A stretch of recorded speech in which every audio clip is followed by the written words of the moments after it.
This guy farms immortal ogres for points. A monster that no matter how many times you kill it, it will be resurrected again the next day, stronger and faster. Thanks to his skill, decapitation, he drops them in one clean strike and treats the hunt like practice. With the points he earns, he blesses a withered tree into an emperor apple tree, and those apples sell for a crazy amount of money. But he wasn't always this strong. To understand the story better, let's go back to the very start. Earth was dying and lost every vitality it had to provide, and then a certain being revealed just what Earth needed. The Absolute being advised to dispatch to another world, and with this, dispatchers, who are now regarded as heroes, left the Earth for other worlds. From the other worlds, dispatchers are able to bring back new things that are essential for humanity's survival. Our MC, Chansu, is working a trash gardening job, but he wishes that he could become a dispatcher too. After the day's work, he heads to the dispatcher reunion center where there is a bulk load of people trying to get information on their loved ones. He manages to get past all the other people who are there to reach the receptionist. The receptionist checks his log and realizes that Chansu doesn't have enough to pay for the investigation he is requesting. He tells him to come back when he finally has the required money. Chansu begs the man to at least give him some news, but he is pushed out of the way by the next customer. Chansu has no choice but to step away, and he walks back home decisively. Apparently, when he was little, his father was a top-ranked veteran also known as a returnee. They were always together, but when Earth's condition got worse, he was dispatched again. And since then, he hasn't seen his father again. After waiting for so long, his mother also went in search of her husband. But in the end, Chansu found himself all alone. He has grown so much that the memories he has with them have started to fade. He can't even picture their faces clearly anymore. Suddenly, a bright golden light hits the outside of his apartment, leaving a massive wave that sends him flying into the wall. He passes out cold, and when he wakes up, it's been hours. An emergency news alert popped up on his phone warning about the turbulence and flash caused by a returnee's re-entry. To make the situation worse, an S-rank returnee announces his retirement, shocking everyone. The S-rank dude talks about how he failed to protect the dispatchers who accompanied him. He also could not protect his god, and in the end, he returned alone, a failure. The dude says he can no longer dispatch because he has lost the ability and the qualification to do so. Apparently, the earthquake and the bright light were a result of his re-entry. With a broken voice, the dude announces his retirement while asking everyone to do their best to protect Earth. This is basically bad news for everyone because Earth's population has grown below 500 million, making it hard to raise high-ranking dispatchers. Chansu cannot believe that the dude failed at his mission, and he is also retiring from it. Just then, he hears a knock on the door, and he wonders who it could be. He stands, and he walks to the door wondering why he is getting a visit because it is very unusual.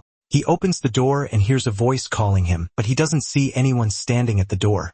Just as he is about to start believing that he is going crazy, the voice directs him to look down. Chansu stares down to see a cute talking bunny holding a tablet device and staring at him. This scares Chansu so hard that he falls on his arse, but the rabbit simply continues with his business, asking him if he is Chansu. The rabbit then tells Chansu to calm his nerves because he brought wonderful news for him. The rabbit smiles, congratulating Chansu on becoming a dispatcher. Chansu is shocked to hear this, forcing him to ask the rabbit again if he knows what he is saying. The rabbit admits that Chansu is probably confused, but he assures him that it doesn't take away the fact that he has been chosen. Since Chansu is acting suspiciously, the rabbit suggests that they move to another location. As they walk through an unfamiliar hallway, the rabbit asks Chansu if he has any special skills because most people have at least one. Chansu then replies that he is the highest in the trash league, which is why he is not even qualified to be a dispatcher. However, he is pretty good at trimming trees or flowers. The rabbit is shocked to his bones when he hears this, and Chansu is also surprised that the dude approached him without knowing that he is worthless. The rabbit then calms himself down, saying there is always a reason for everything. He assures Chansu that he might be worthless, but it doesn't change the fact that he was chosen. Chansu is completely blown away because he never expected to find himself in the dispatch center, which means a chance has finally come for him. They arrive at a very large door, and the rabbit suggests that they go inside to continue their conversation. Before the rabbit could continue with what he was saying, Chansu had reached the door. He tries opening the giant door, but for obvious reasons, the door won't budge. This is when the rabbit disgustingly asks him what he is doing with the door. The rabbit says the entrance they are going to use is to his right. Chansu doesn't want to believe his eyes when he realizes that the rabbit is pointing to a very tiny door, which is a perfect size for the rabbit, not freaking humans. The rabbit says he has never had issues using the door, and Chansu is forced to remind him that he is a freaking rabbit. Believing that the rabbit is nuts, Chansu says he has to leave, and the rabbit asks him if he is sure he is making the right decision. The rabbit reminds him that he has failed every test that he has taken, but in the end, a rare opportunity has come knocking on his door. The rabbit asks him if he thinks an opportunity like this will ever come in his lifetime again. The rabbit tries to tell Chansu that he is not trying to coerce him because he is free to leave if that is what he really wants. After hearing this, Chansu has no choice but to crawl through the small passage to follow the rabbit to his bright, tidy office. This is shocking to Chansu because he was expecting a tiny office. Rabbit then tells him that there is a world that is suited just for him. Chansu is confused by this, asking if there is a different world that fits each person. The rabbit informs him that there is a world called block-type land grabbing, and it has an event in progress. Chansu's eyes light up in shock when he sees this, and the rabbit assumes that he knows about it. But Chansu says it is his first time hearing about it. The rabbit mentions that the world is the most sought after in recent days. Apparently, the world has the unique feature of receiving the divine protection of a god. Chansu becomes more interested when he hears this because the returner also made mention of a god. The rabbit notices the change in expression, and he assures him that choosing him has no connection to the recent event. Chansu then asks the rabbit what type of god he is talking about, and the rabbit mentions that gods are assigned on a random basis. But since Chansu is his favorite person, he might as well give him the chance to choose what god he wants. The rabbit then brings out 3 cards, asking Chansu if he is ready to choose. Chansu is confused by this because he doesn't even know which of the cards is good or bad. The rabbit reminds him that this opportunity might not come again, and Chansu agrees with him. Remembering his father, Chansu is pissed that he is even hesitating in the first place. Chansu then chooses his card, and a visual representation of the god appears right in front of him, shocking him. This scares the living daylight out of him.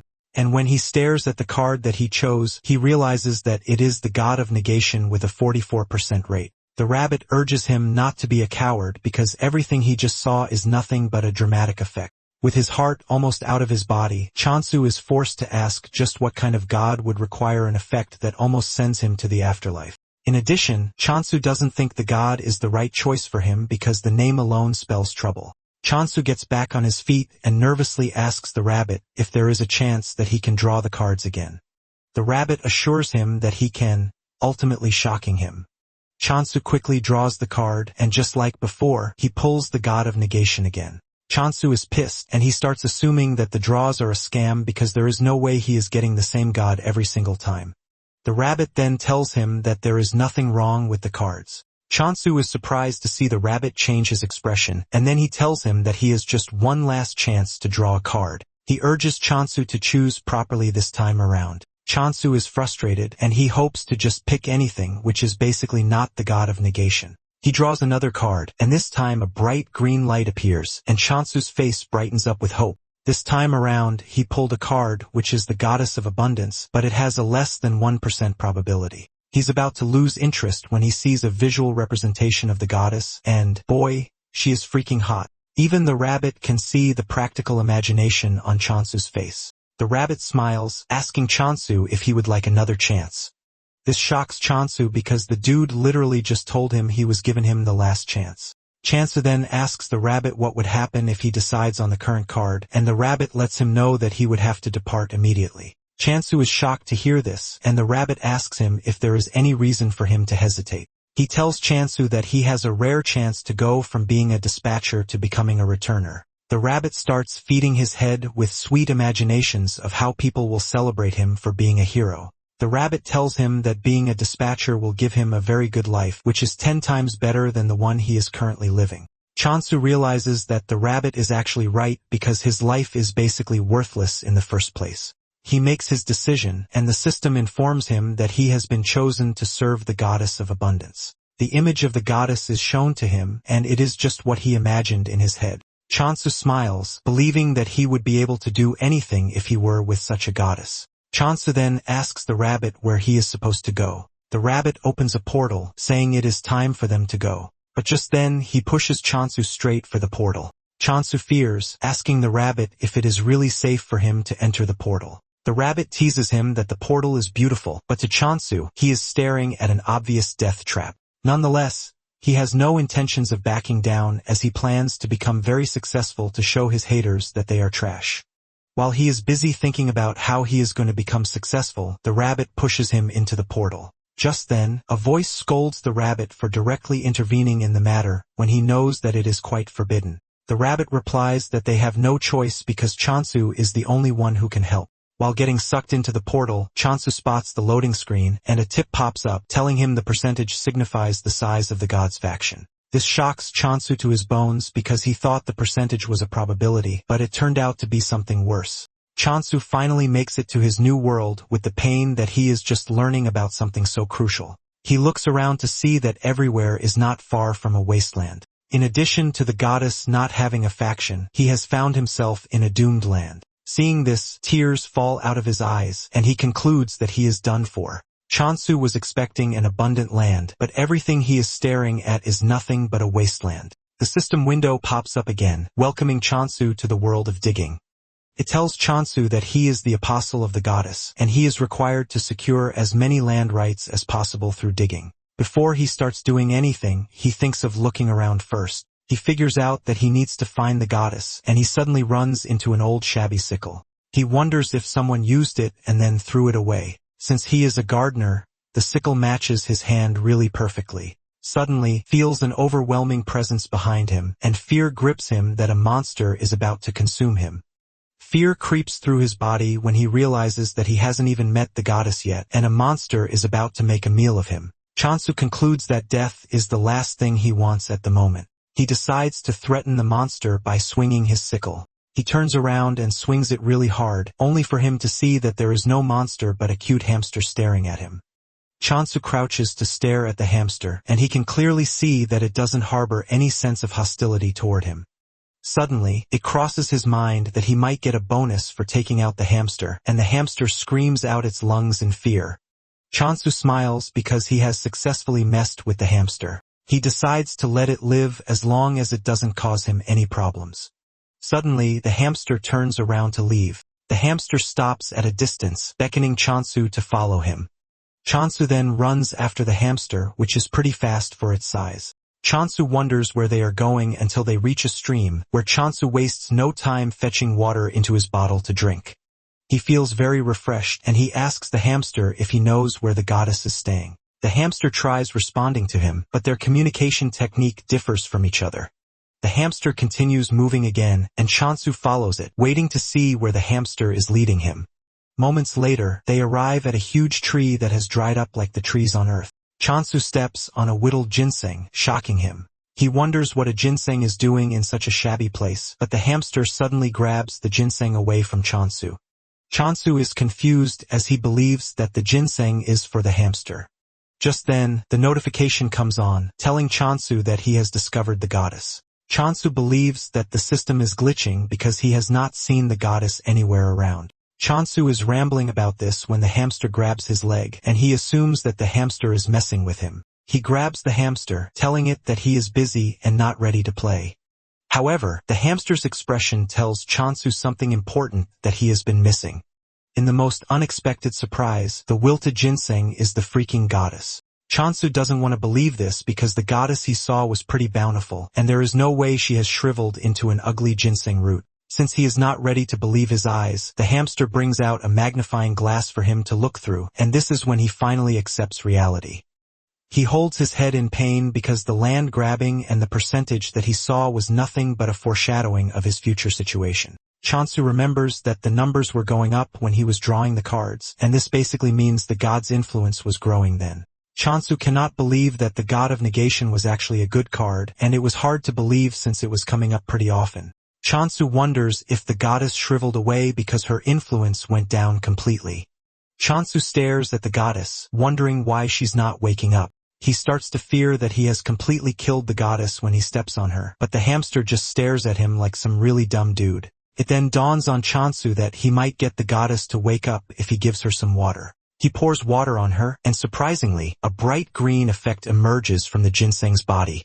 This tells Chansu that the water is working, and he proceeds to give her some more water. He drowns the goddess in water, ultimately restoring the goddess's sense. The goddess almost drowns in the water, and she starts wishing Chansu would stop before it is too late. The goddess finally comes to life, and Chansu celebrates his aggressive CPR skills. The hamster is also glad that its master is back to life. Just then, Chansu bows to the goddess, offering his greetings and telling her that he is her apostle. The goddess manages to sit up to look at her apostle. Chansu is totally confused about what to do until the Windows notification pops up telling him that he can become stronger by using his skills. Chansu is surprised because he didn't know that there were skills readily available for him. He sees one of the skills, which is the goddess's blessing. And even though there is no description of what the skill does, Chansu assumes that it is for making crops beautiful. Just then, he applies it, and he realizes that the blessing is called decapitation. This shocks Chansu since decapitation basically means cutting off a head. He doesn't want to imagine himself cutting heads around just to live an abundant life. However, he concludes that there is no way the goddess of abundance would grant him such a violent skill. Chansu turns to the goddess to ask her if he is truly meant to cut somebody's head off, and the goddess's reaction just confuses him. He then concludes that there is nothing else but to decapitate someone.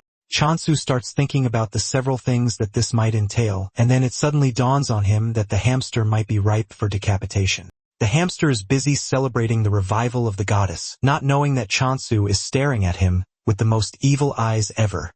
The hamster turns around to see Chansu fully armed and ready to turn it into two pieces. Just before the sickle can hit, the hamster makes a run for it. Chansu continues his chase, and realizing that there is no way out, the hamster hides behind the goddess. Chansu calmly tells the hamster that he is not happy with what he is about to do, but it is all for the goddess' sake. Suddenly, the hamster and the goddess start to panic. And when Chansu turns around, he sees a terrifying creature standing behind him. Chansu also notices that the hamster has jumped in front of the goddess, and this is when it dawns on him that the hamster wasn't a monster after all. Chansu admits his mistake and figures out that he has to make amends for his mistake by defeating the real monster standing in front of him. However, the question of whether he can do it remains a thing. Nonetheless, Chansu is a brave dude, and he charges at the monster with the sickle in hand. And thanks to the decapitation skill, he can see exactly where he needs to cut. He activates the decapitate skill, and he leaps at the monster, swinging the sickle so hard that it takes down the monster in one strike. The hamster and the goddess are left in shock when they see this. Chansu casually returns to the goddess like he didn't just do something pretty crazy. Chansu then bows to the hamster for mistaking him for a monster and almost sending him 6 feet underground. He asks the hamster to forgive him, and the hamster smiles before giving Chansu a thumbs up to let him know that he is not holding grudges against him. Chansu is happy to see this, and he gives the hamster a name, Hamstel. The name sounds so good to the hamster that it starts to blush hard from it. Just then, the Windows notification pops up again, telling Chansu that the head of the monster will automatically be transported due to the skill's effect. This is when Chansu finally learns the name of the monster that he killed, which is the immortal ogre. Because he has defeated one ogre, a kill count also appears to show him that he can kill as many of them as he wants. Chansu is surprised that the monster is known as the immortal ogre when there is nothing really immortal about it. The system comes up with another notification, telling Chansu that the transported offering now belongs to the goddess. Chansu turns to look at the goddess, and he realizes that the goddess has become even fresher than before. It dawns on Chansu that if he continues working hard and terminating monsters, it will, in turn, help the goddess return to her best form. Motivated to see the goddess's hot body, Chansu runs off to find more monsters to kill. He soon runs into a horde of immortal ogres. He gets another tip that there are unidentified points that can only be used by the world system, which means that they cannot be traded between individuals. Chansu is surprised because he didn't know when he acquired the points. Nonetheless, it is a good thing for him, and he figures out that getting rid of the ogres is the next thing on his list. Chansu is glad that he can wield the decapitation skill because it makes killing the ogres easy for him. Chansu dashes toward the ogres, activating the decapitation skill, and he cuts them down with just one swing. Another tip pops on, telling him that he can acquire points by killing monsters. Chansu sees this as a go-ahead to kill as many monsters as he can because the system just gave him the go-ahead. Chansu has defeated 4 immortal ogres already, and he thinks of killing about 100 just for the feel of it. After defeating the first wave of monsters, Hamstall celebrates on Chansu's shoulder, as if he were the one who defeated the monsters. Chansu then asks why the monster is called an immortal ogre when they die too easily for something that should be eternal. Since no one can answer his question yet, he figures out that he will get the answer to his question if he continues defeating the monsters. Chansu returns to the tree to find the goddess looking even more beautiful than before. Chansu smiles because the effect is coming in faster than he even thought. He is excited to see the goddess return to her original form. The goddess then points to the huge tree, leaving Chansu confused about what he is supposed to do. It then dawns on him that the goddess is asking to be lifted into the tree. Chansu helps the goddess up, but the goddess beckons to him. The system then tells him that he can use the blessing of abundance, but every skill consumes points. Chansu touches the tree and activates the blessing of abundance. He pours all of his skill points into it, and with the help of the skill, he makes the tree bountiful again. By the time he is done, he is surprised to see that the tree is an apple tree, and there are apples hanging everywhere. He plucks one of the apples that looks really giant. Even though he has not seen an apple before, something tells him that it shouldn't be that big. Even though he is tempted to munch on the apple, he decides to offer the first harvest to the goddess. The goddess accepts the fruit, and to his shock, the goddess absorbs the apple in seconds. This leaves Chansu questioning the possibility of what he just witnessed. He realizes that the goddess is quite powerful and figures out that getting on the goddess's bad side is not a good thing for him. Chansu leaps onto the tree to fetch a bunch of apples so that he and Hamstall can both eat. Chansu figures out that he has to be pretty strong because the goddess he serves is not one to joke around with. Chansu munches on the apple, and he is surprised at just how delicious it is. While he is quietly enjoying his apple breakfast, the goddess, on the other hand, is wondering how Chansu is able to defeat several monsters in a single day. In addition to this, he was able to bring such a giant tree to life in just a day. A cold feeling runs through the goddess's body as she starts to wonder where such a monstrous boy like Chansu emerged from. Taking a deep dive into Abundance's backstory, she was in charge of food, and she was a force to reckon with because of the high-quality agricultural products that she offers. However, when the god of corruption started absorbing other factions, Abundance had no choice but to run away because corruption's power was getting too massive. To survive, Abundance abandoned her trade and resorted to hunting monsters, but her forces were unfit for combat. Because of this, they could not win a single battle, and as a last resort, they modified their skill to make something else. However, this didn't guarantee Abundance's survival. Basically, the decapitating skill that Chansu thinks is for cutting off monsters' heads is actually a skill to help Abundance's subordinates bring back the heads of dead animals or monsters. Because her subordinates were bad at combat, they could only do their best. Just by staring at Chansu, the goddess is crippled with fear, because he is completely different from what she envisioned. She wonders why Chansu chose her, but nonetheless, she comes to the conclusion that Chansu now belongs to her. Chansu is trying to get another apple fruit when the goddess clings to his leg, and this scares Chansu, who believes that the goddess is trying to absorb him. But the goddess is only trying to hug him to thank him for everything so far. Later on, the goddess falls asleep, and Chansu lays her on the altar to sleep, but a loud thunder strikes out of nowhere. Chansu fears that this will wake the goddess, but to his surprise, the goddess remains fast asleep. Just then, Chansu realizes that apples alone won't sustain him. And at that moment, the system informs him that the delivery event is now in progress. Chansu is surprised to see that something like this exists. However, to make a delivery, he has to be able to contact those back on Earth. However, he notices that Hamstall is also tired, and he lays him beside the goddess. He even covers the two with leaves to serve as a blanket.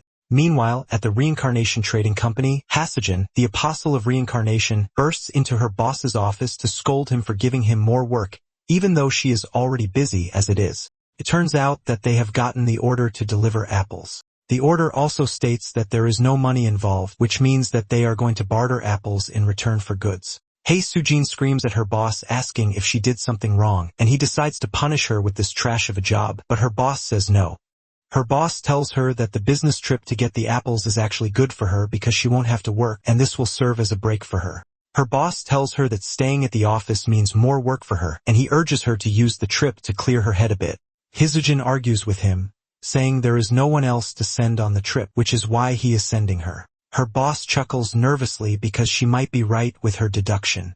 Her boss urges her to get a move on because she might just discover something lucky on the trip. He waves her goodbye, hoping that something good comes out of the trip. Hasujin checks out the order logs and realizes that there are a bunch of deliveries that she has to do, and she hopes that it is worth it or else there is going to be a big problem. Meanwhile, Chansu has been gathering apples in preparation for delivery. While Chansu is gathering the apples, Hamstel is having a field day with them. Chansu soon finds him munching on the apples, and he grabs him, telling him to stop messing around with the apples. He tells him that the apples are for trading because they will be meeting with someone later in the day. Since the delivery person will be coming a long way, Chansu figures out that acting all cool on the first day will leave a good impression on whoever the person is.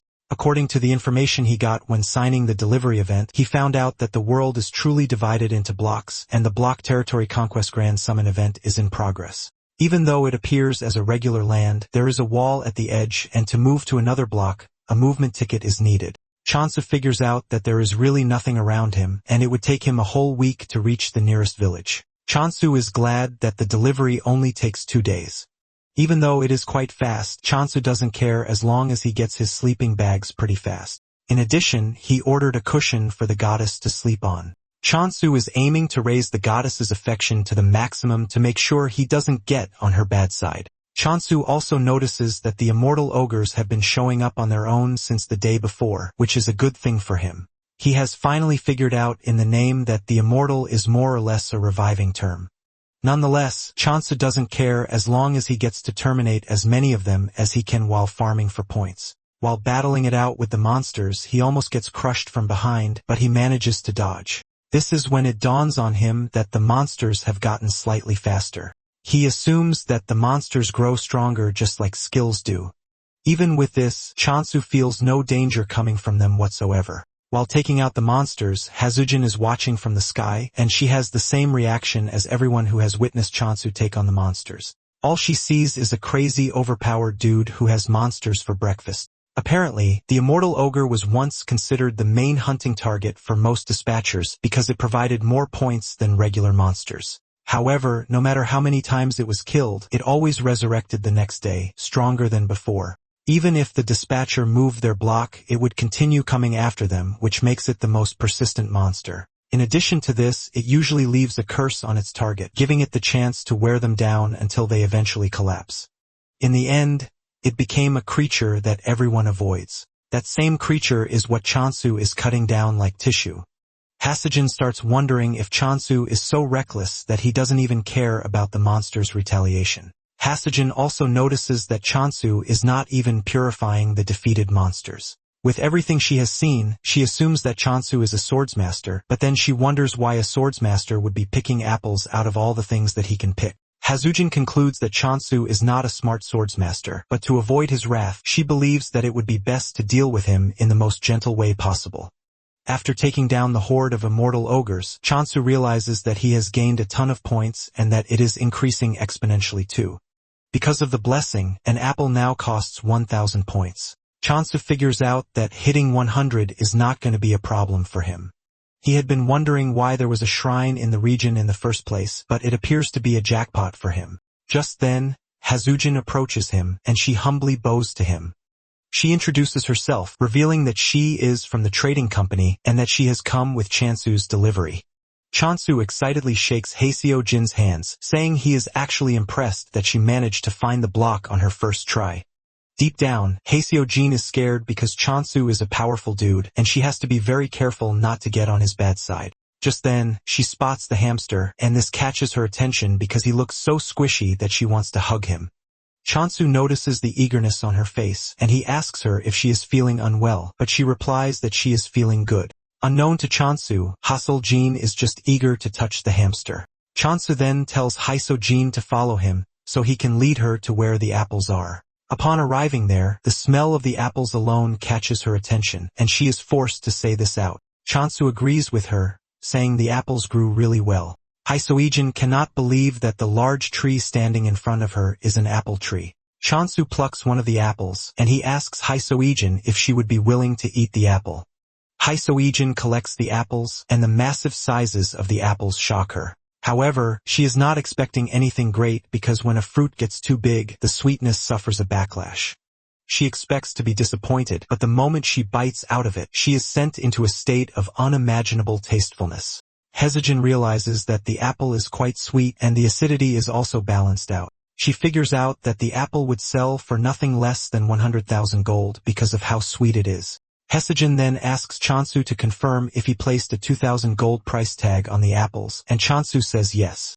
Hesijin lets Chansu know that the price he placed on the apple is quite absurd, and Chansu thinks she is saying the apples are too expensive. Chansu nervously asks the lady how much she would be willing to buy the apples. Hesijin shocks Chansu when she tells him that he should be getting at least 20,000 gold per apple. Chansu almost loses his mind when Hesijin reveals that it could even get over 30,000 if he supplies them to a department store. Chansu cannot believe his ears. And even though Hesijin could have defrauded him, she doesn't think it would be nice to lose a potential long-term customer. In addition, she is not ready to die just yet because she believes that this will be her fate if Chansu ever finds out. Hasuljin then tells Chansu that the apples are not just apples, but the very first type of apple that has gotten a unique flavor she has not tasted before. Hesijin confesses that the apple holds more value than any regional specialty that she knows. To avoid overstretching things, she suggests that they just put it at 20,000 gold in the meantime. She brings out a formal contract telling Chansu that the other balance will also be settled once he signs the contract. Chansu collects the pen, and he looks through the contract to see what it entails. Once he sees that it is something favorable to him, he smiles.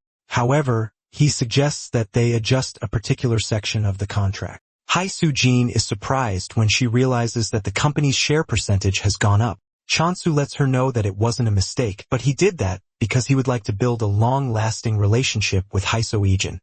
In addition, Hesijin was honest with him about how much the apples are worth. Chansu stretches his hand forward to shake her, and this shocks her.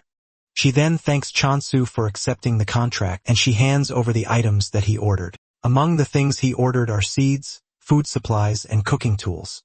In addition, there is a familiar egg, which is a commemorative gift from the trading company. Hesijin assures him that it will help him with his farming. She hands over the eggs to Chansu and says he might not even need them because he's already raising one. Chansu is surprised because he can't see the said familiar that he is raising. Hesijin then points to Hamstall, believing that Hamstall is Chansu's familiar. Hesijin then tells him that the more points he pours into the egg, the stronger it is going to be when the familiar hatches. However, she urges him to be careful because if he overdoes it, the egg will crack, leading to an automatic failure. She adds that Chansu should stop once the egg starts to tremble. After the instructions, Chansu tells Hesijin that he might just have to try it to get the perfect feel for it.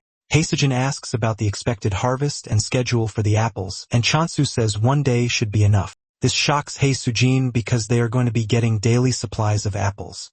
After their brief, long, boring conversation, they work out the schedule, the numbers, and the visit dates. After everything has been sorted out, they conclude the first part of their deal. After Hesijin is gone, Chansu walks up to the goddess to thank her for staying hidden when Hesijin was around. Chansu looked at the several supplies that he got and couldn't believe that the sales of apples were lucrative. Nonetheless, he knows that he owes it all to the goddess. Just then, he spots the goddess hugging the eggs, and he realizes that he might have to hatch the eggs sooner. However, he is going to need more points if he is going to do this. To do this, he figures out that killing more monsters is the way forward. Chansu is proud of how things have come so far, but he is not delusional enough not to know that there will be difficulties ahead. Even with the thought of this, Chansu is not scared because he is built to face challenges. When Hesijin returns to the trading company, she tells her boss everything that she saw. She tells her boss that Shursun is definitely Korean, but she assumes that he is a member of the combat factions. Her boss is surprised that a combat-oriented person is able to raise such a good bulk of apples. Hasuljin reveals that Chansu took down undead monsters with just a rusty sickle, and he only targeted their heads. Hesijin's boss believes that the dude might be aiming to become a swordsmaster by putting himself in a tough situation, just like a dude Rohan did. Hesijin's boss then says it would be advisable for them to keep Chansu hidden, rather than assign guards to his position, and Hesijin agrees with this. While saying this, the dude doesn't stop munching on the sliced apples in front of him until Hesijin grabs his hand, reminding him that they are supposed to eat them together. Back in the world of abundance, Chansu is already pouring points into the eggs to try and hatch them. He wonders if he is going to get a cute or strong monster from the eggs. Just then, the egg cracks, leaving a bright light, and Chansu believes that an SS rank familiar is going to step out of the egg. Chansu's entire smile fades away when he sees a chick popping out of the egg. He cannot believe that all the hype was just for a big chicken when he was hoping to get a worker. He starts wondering what to do with the chick, and the first thing his mind goes to is to raise the chick to eat it. However, he is hesitant because he cannot just cook and eat a chick that he poured 120,000 points into. Because he is trying not to get too attached, he decides to give it the name Ari. Just when he is trying to get familiar with the Ari, the other egg starts to hatch too. Just like before, Chansu is hyped as he believes that this will come out to be a worker. However, his face crashes in disappointment when a pig emerges from the egg, and Chansu wastes no time giving the pig the name Doji. Chansu is extremely disappointed, leaving him to wonder why he is getting only ingredients. He was told that he was going to get a familiar, but at this point, he thinks he has been scammed. Just then, Ari and Doji walk up to the goddess to greet her, and the goddess urges the two to forgive her for failing to protect them to the very end. The two also apologize for not being able to serve their goddess the way they should have served her. The goddess appreciates their honesty, but tells them that there is something they need to be careful of, and this is her apostle. She tells the two that Chansu doesn't know that they are her retainers, and he might just sell them off if they prove to be useless to him.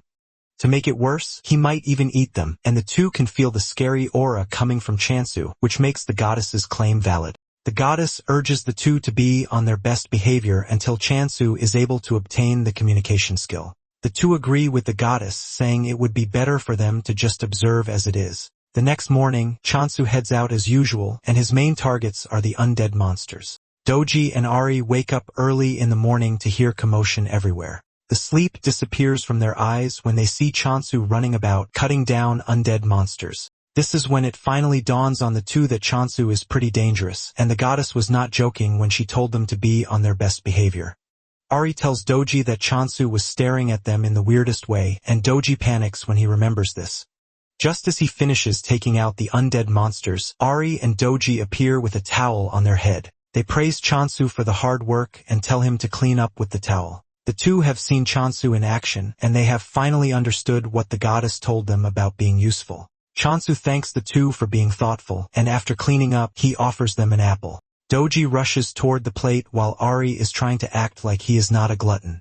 Chansu is happy to feed the two because he once heard that grape-fed pork always tastes better. Ari tries to stop Doji from eating, so he won't grow into Chansu's desired flavor.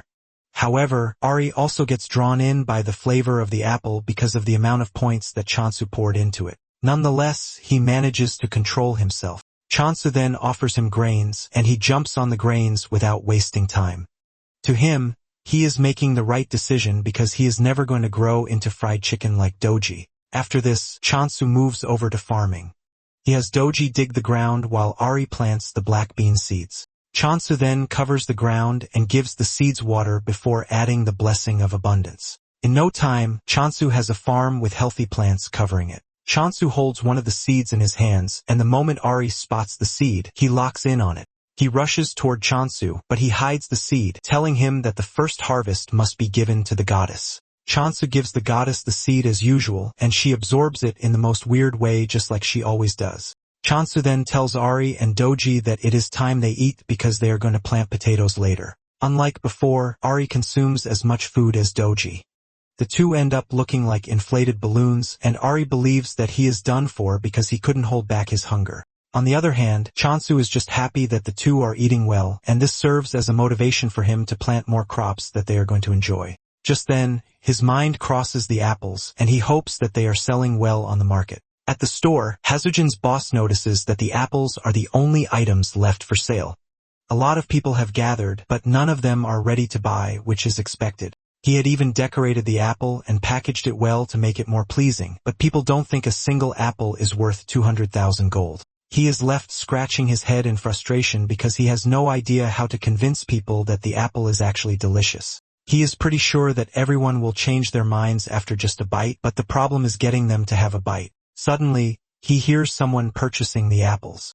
He rushes to the attendant to ask him what just happened, and the attendant reveals that all of the apples are sold out. He doesn't want to believe this since there was still a bulk load of it some minutes ago. The attendant reveals that someone tasted one and then bought everything. The signature on the payment slip says Rohan, and this is when it dawns on the manager that the person who just patronized them and bought out the apples is none other than Rohan, the pioneer of the handicap training method. Rohan is also known as the unrivaled swordsmaster, which makes him a big deal, and the manager admits that they have struck gold. This ends up making the news big time, and everyone believes that the apples are what Rohan ate to become a swordsmaster. Haesejin's boss, Ryuwoo, starts getting calls from everywhere. Everyone wants a box or 100 boxes of the miracle apple.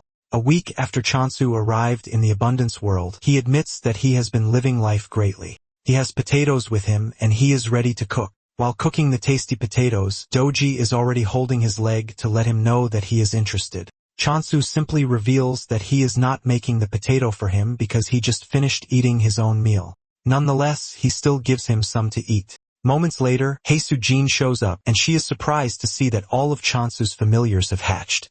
To Hosujin, she is staring at a bunch of cute teddies that she can hug to feel better. Meanwhile, Hamstel and the other two are covering the goddess to make sure that she is not exposed to Hosujin's glaring eyes. Chansu then asks Hosujin why she came. Haesujin mentions that she has some good news for him. She brings out sales receipts to tell Chansu that all the apples sold out and they all sold out for the tagged amount too. Chansu holds his head in shock and amazement because everything went off in just 2 days. Haesujin tells him that the most unbelievable part of everything is that everyone now wants a taste of the apple. Chansu is blown away because he never saw apple as something that would command so much money. He remembers that apples were usually sold for less than 1,000 gold. Because he's getting 30% of the profits, Chansu realizes that he is going to make at least 60,000 gold per apple. With a simple calculation, he realizes that he would have gained 3 million in one day if he managed to sell 50 apples. Chansu's mind blows out of the roof when he realizes that an annual profit of 1 billion is coming his way. Chansu is glad that he is on the right trajectory, and he believes that with this, he might be able to find a clue about his parents. Chansu tells Hazujin that he is not a mood killer, but he asks her how long she thinks the hype over the Emperor apples will last. Chansu knows that the apples are currently popular, but he also knows that there is no way they will continue selling for that huge amount in the future. Hazujin then assures Chansu that she understands his concern, but lets him know that 100 apples a day to a target audience of 1 million means they will still be in business for 27 years. Chansu is shocked to hear this, and he assumes that it is an overestimation. Haesujin then tells Chansu that he has nothing to worry about. Hazujin then asks him if he has thought about increasing his apple production. Chansu smiles nervously, saying he has grown other crops too, and it will be nice if she tastes them. He assures her that they are as tasty as the apples. Hazujin's eyes light up like a goblin when she hears this. Chansu then tells her to sit tight while he serves her potatoes first. Haesujin takes a bite out of the potatoes, and she melts in sheer joy at how sweet they are. She starts imagining all the good things that will come out of the potato if managed right. Just then, Chansu shows up with pancakes and fries. Haesujin shed tears as she consumed the food in front of her. She mentions that the potato fries can be considered a main dish instead of a side dish. Chansu then finishes the combo with roasted sweet potatoes. The moment he serves this, Doji and Ari go crazy, demanding that he give them too. Chansu then suggests that they all eat together. Chansu notices that Ari is looking skinny, and there is one explanation for this. It is basically because Doji has been stealing Ari's food, preventing him from eating properly. Hamstal jumps on the table to eat with Haseljin, and Chansu asks Haesujin for her thoughts on the potatoes because he plans on selling them too. Haesujin thanks Chansu for the delicious meal and then asks if there is a way he can grow the crops and also increase apple production. Chansu replies that it would be difficult since he is going to need more points. At the same time, Chansu doesn't think it would be wise for him to use all of his points on farming. Haesujin lets Chansu know that his efforts are appreciated, but she urges him to focus more on apples. Haesujin mentions that all of the apostles are Korean, and the culture of the world is built on this. Haesujin says the food is amazing, but lets Chansu know that it is hard to charge a premium price for crops alone. Haesujin says the crops won't be as profitable as apples even if people start to demand them. Haesujin goes on her knees, begging Chansu to consider apple production as his primary assignment. Realizing that there is no changing her mind, Chansu asks her if 100 apples a day will be enough, and her eyes light up when she hears this. She thanks Chansu for reconsidering and putting her suggestion into the books. The next day, Chansu steps out to hunt monsters as usual. Doji asks Ari if it is important that they follow Chansu every time he steps out, and Ari screams at Doji, telling him that they are the only ones who can keep watch because Hamstel is basically useless.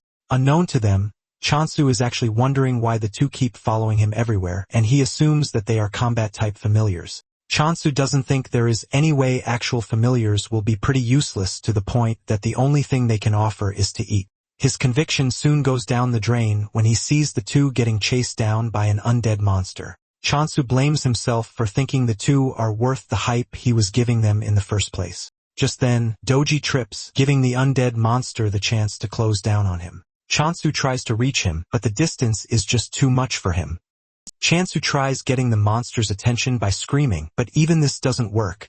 Chansu swings his sickle, but even this proves to be useless because the range is short. Suddenly, the monster dies, shocking Chansu because he knows that the sickle didn't reach the monster.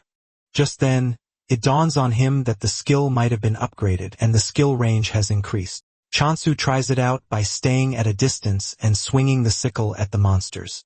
With just one strike, he takes out multiple targets, and the window pops up, alerting him about the newly obtained range of the skill. In addition, he gets a new skill, mass decapitation, and this shocks Chansu, but he figures out that this would allow him to handle more monsters. Chansu goes on a rampage, cutting down several monsters, and this scares Ari and Doji.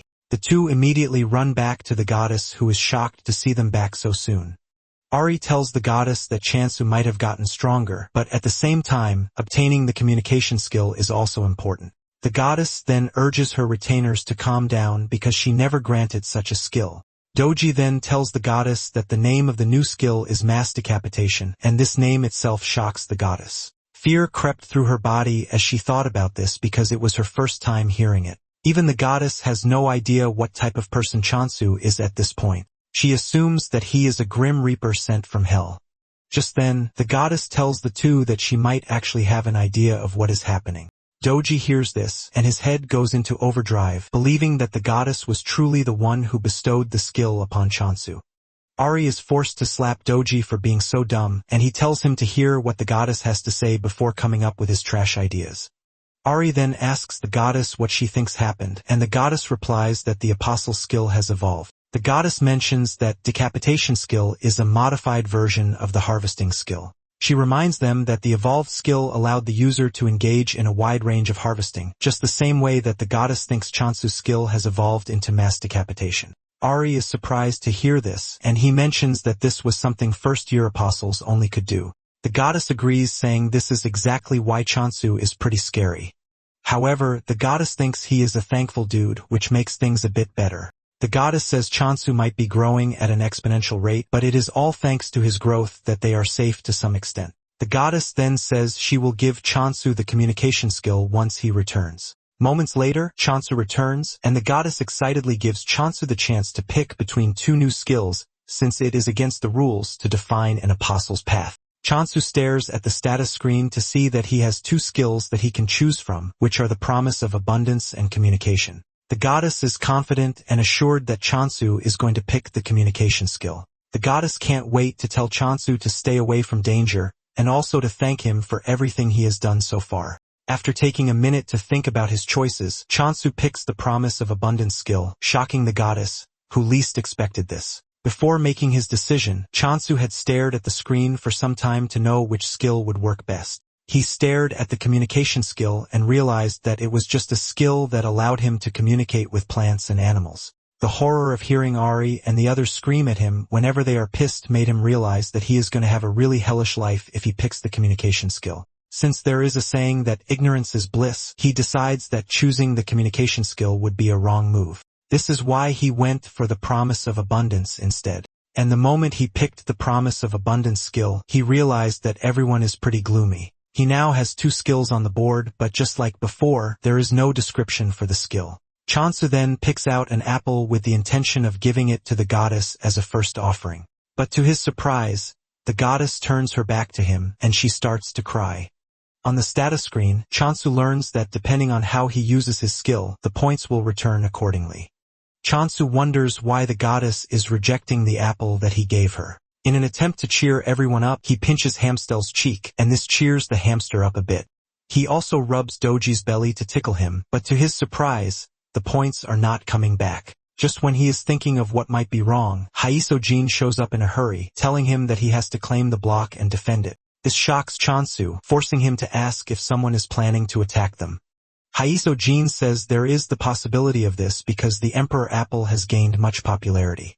Due to this, they are forced to limit the purchase of the apple to one per person. And even with this, over 5,000 people have made reservations already. The numbers shock Chansu, and Haisojin adds that the people who reserve say they don't even care when the apple arrives as long as they get it at some point. It is natural that, because of how popular the apple is, there will be raiders who will start targeting the apples and the block. To make things worse, Chansu's block is outside the authority zone, which means there is no protection against crimes.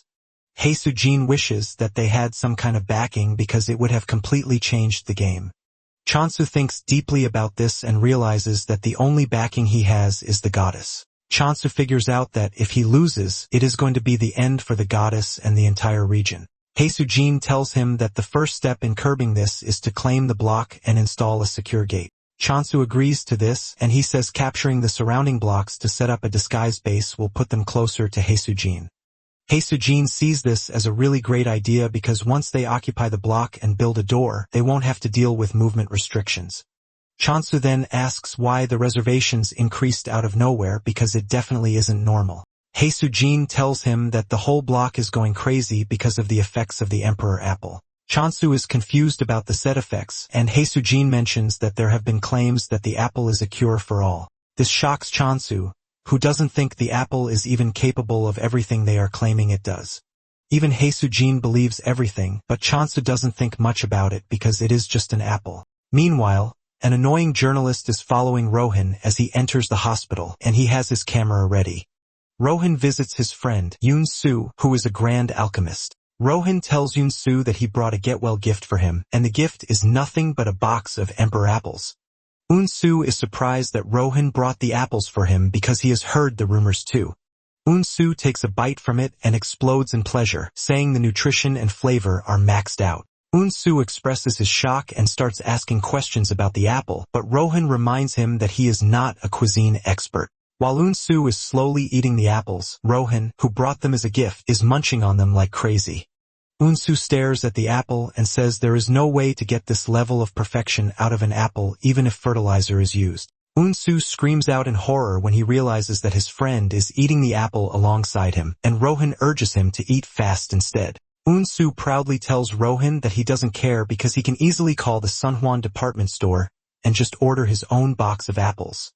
Yoon-soo's hope is ultimately shattered when he learns that he might be an important person, but this doesn't mean much because the store is already overloaded with reservations. Yoon-soo tries to get them to sell to him by offering triple the price, but even this doesn't work. While the two are having fun, the reporter is busy taking pictures of them. In no time, an article is released stating that it was the Emperor Apple that helped Yoon-soo get out of the hospital. Ryu-woo bursts out in anger when he sees this because they are already battling countless rumors, and the article is basically adding fuel to the fire. Ryu-woo cannot believe that everyone thinks the apple is a miracle cure. Back in abundance, Chansu tells the goddess that he needs to step out for a bit to take over the surrounding blocks.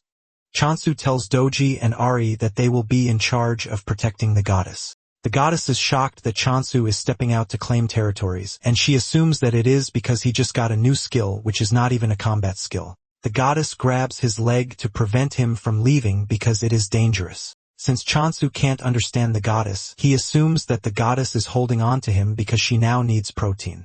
Chansu smiles, asking if beef will be fine with them. Chansu excitedly heads into the storage room to get the frozen beef that he ordered earlier.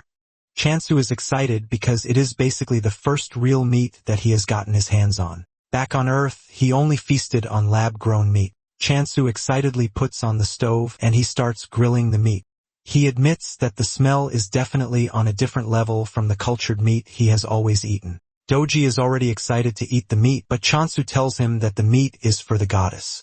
Even Ari is disappointed because Doji just ate and he is already eager to jump on grilled meat. All while he is preparing the meat, the goddess looks absolutely mad, and Chansu believes that she is just hungry. Moments later, he finishes the meat and hands it over to the goddess. But to his surprise, the goddess trashes the delicious-looking meat. This shocks Chansu, who thinks the meat is spoiled, which is why the goddess threw it on the ground. Chansu takes out a part of it to try it to see if it is good, and he concludes that it is sweet. However, he believes that something is missing because it doesn't have the shock value of when he first had the apple. He assumes that this is the reason the goddess didn't eat either. Unknown to him, the goddess is crying so that he wouldn't go. But sadly, he can't hear her since he foolishly ignored the communication skill.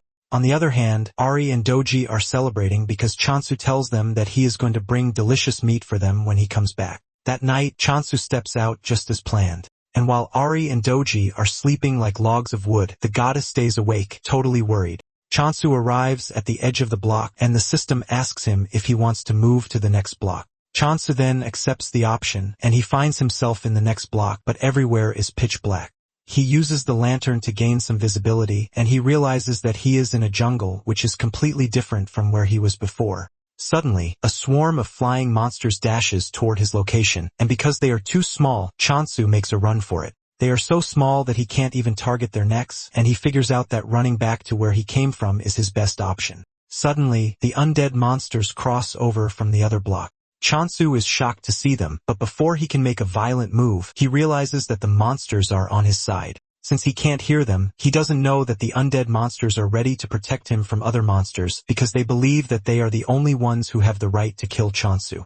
To make sure that they can uphold this, they are ready to protect him. The undead monsters then head straight for the bugs to start wiping them out, giving Chansu the chance to retreat back into his own block. Just then, the system informs him that he has earned bonus points from defeating evolved monsters. This shocks Chansu because he is basically earning points from the monsters that the immortal monsters defeated.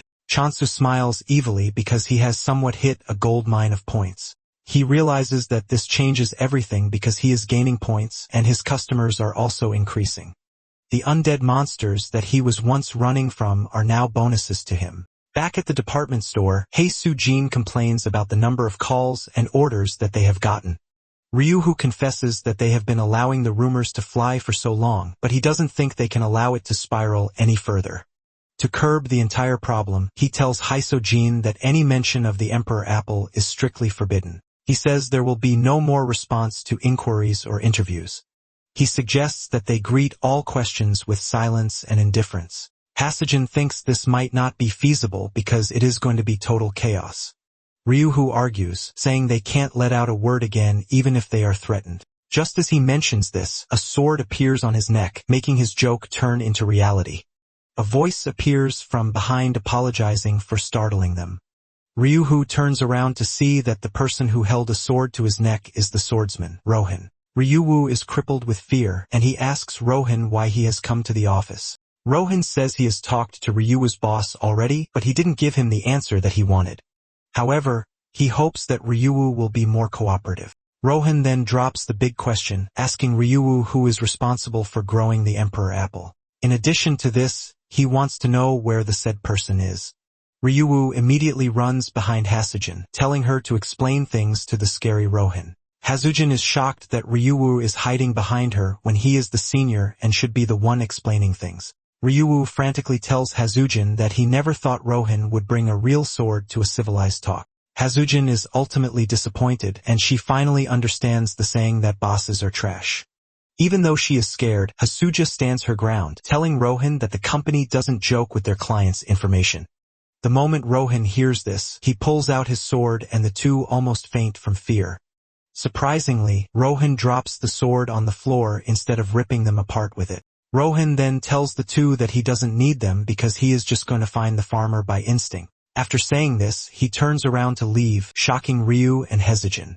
Hasujin has no idea what is happening, and he asks Ryu what the dude meant by instinct. Ryu reveals that sword masters usually have instincts that are far better than those of a regular person. He tells Hei Soo-jin that he once heard that Rohan solved many problems in the past using his instinct only. Hei Soo-jin is blown away by this, leaving her to wonder if what Rohan just said is possible. 2 days later, Chansu was waiting for the arrival of Rohan because Hasujin had already gave him the heads up. He wonders why Rohan has not shown up at his doorstep even after 2 days. Suddenly, he gets the notification that someone has entered the block. Without a doubt, he figures out that it has to be Rohan. He stands by the door waiting for him to enter any minute, but to his surprise, no one enters. He assumes that there is a glitch in the system, since all visitors are expected to enter through the gate. He checks through the system again, and he figures out that it is not a glitch. He decides to check out the surroundings just in case, and suddenly he is hit with a big surprise.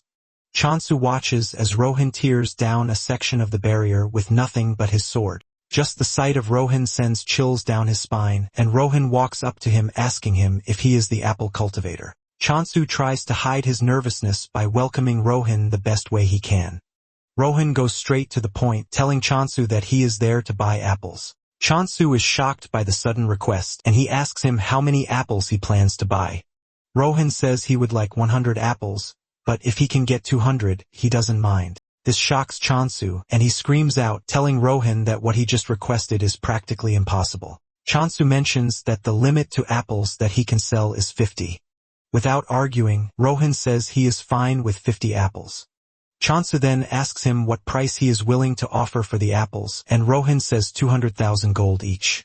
This shocks Chansu, who tells Rohan that they don't offer packaging like the stores, but Rohan doesn't mind one bit. Chansu also asks him if he is aware that he just mentioned the department store pricing, and Rohan assures him that he is aware. The amount of money Rohan is offering is so crazy that Chansu is already thinking of selling more for him. Chansu then takes Rohan to the apple tree, and Rohan is already salivating from the delicious apple he is about to eat. Chansu walks up to the tree, and he activates the blessing of abundance skill. Without delay, several apples pop out on the tree, and Chansu whips out his sickle, telling Rohan to give him a moment while he harvests the apples. However, Rohan tells him that there is no need for this. He brings out his sword, and in seconds, he cuts down all the apples, leaving Chansu in a state of horror. He doesn't want to believe his eyes, and he just assumes that what just happened is nothing but a bug. After concluding the deal, Rohan sends Chansu the agreed-upon money, and he assures him that he will be visiting again next time. Just as Rohan is about to leave, Chansu stops him. Chansu figures out that Rohan might be a big help to him concerning the new block. Chansu then asks Rohan if he is interested in other crops because he just grew them, and he is pretty sure that Rohan is going to love it. With a straight face, Rohan asks him what kind of crops he is talking about, and Chansu says potatoes. He has not even finished saying this when Rohan says he is not interested. Chansu pushes further, saying he has sweet potatoes and beans, but Rohan's answer remains the same. After denying all of his requests, Rohan says he is going to leave. Realizing that Rohan is integral to his plan, Chansu makes a desperate move to tell Rohan that he is going to give him more apples than what they agreed upon. Chansu can sense that Rohan is not a bad person, even if he appears to be strange and wild. Chansu then tells Rohan that he needs to take over another block if he is going to continue with the steady supply of apples. To do this, he tells Rohan that he is going to need his help, and in return he will pay him with apples. Chansu is wondering if his plan will work when Rohan walks up to him, telling him that he has agreed to the offer. Without wasting time, Rohan heads to the new block with Chansu running after him just to keep up. Chansu is surprised that Rohan is heading to the block immediately, and he starts wondering just how strong the dude can be. Chansu notices that the ground is wet with a strange liquid, which is very different from his own block. Chansu is staring at his dirty shoes when a monster appears behind him. Before the monster can make a meal of him, Rohan drags him off, telling him to stay behind him because hanging around is dangerous. Chansu cannot believe that Rohan is using the word dangerous when he is the one who is the dangerous one. Chansu is surprised that he almost got eaten by a monster disguised as a plant. Chansu then tells Rohan that he doesn't need to do too much since he will be the one managing the block in the end. Chansu wants to get rid of the monsters by himself. He activates decapitation, and he starts cutting down the monsters like they are nothing. After he is done, he activates the blessing of abundance. Meanwhile, Hazujin has entered the block, and she is moving around when she hears Chansu call her name. She looks down to check on Chansu with a bright smile on his face, but the smile disappears when he sees Rohan with Chansu working on a plant. Hazujin rushes down to ask Chansu what is happening, and Chansu says that since he is planning on taking on the surrounding blocks, he decided to plant his foot in the area. Hazujin screams at him that she doesn't care about what he is doing, but she is more interested in why Rohan is with him. Chansu then explains his current predicament to her. Apparently, when they first arrived on the land, Rohan tells Chonsu that he would like to taste the apples grown on the new land. Chonsu nervously tells Rohan that there is no land there because it is all filled with puddles. The moment Rohan hears this, he whips out his sword and swings it really hard to clear a large portion of the land. He clears the grass, turning it into a space where Chonsu can plant seeds. Chonsu is gripped with shock when he sees this, and he wastes no time planting the seed. He then casts the blessing of abundance on it, and this is what they were doing when Hisijin showed up. The seed that Chonsu just planted has grown into a big apple tree with bright leaves. Hisijin is surprised, but she mentions that the apple smells really weird, and Chonsu agrees with her. He says this is because of the environment. Apparently, the apples have double the aroma and flavor, and depending on the point of infusion, the taste changes.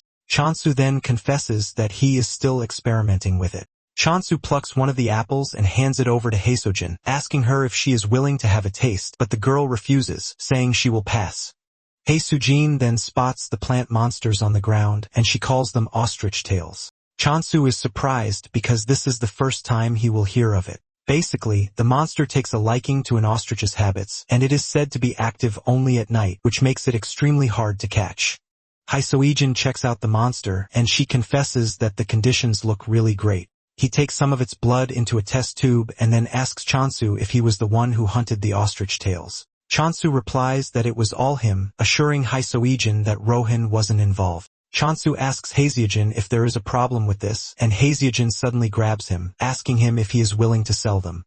Apparently, the ostrich tails are said to sell for a high price. Scared of the zombie-like lady, Chonsu agrees that he is going to sell them.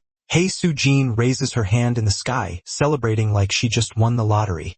Hisijin stares at Chonsu like he is the most handsome man on the planet.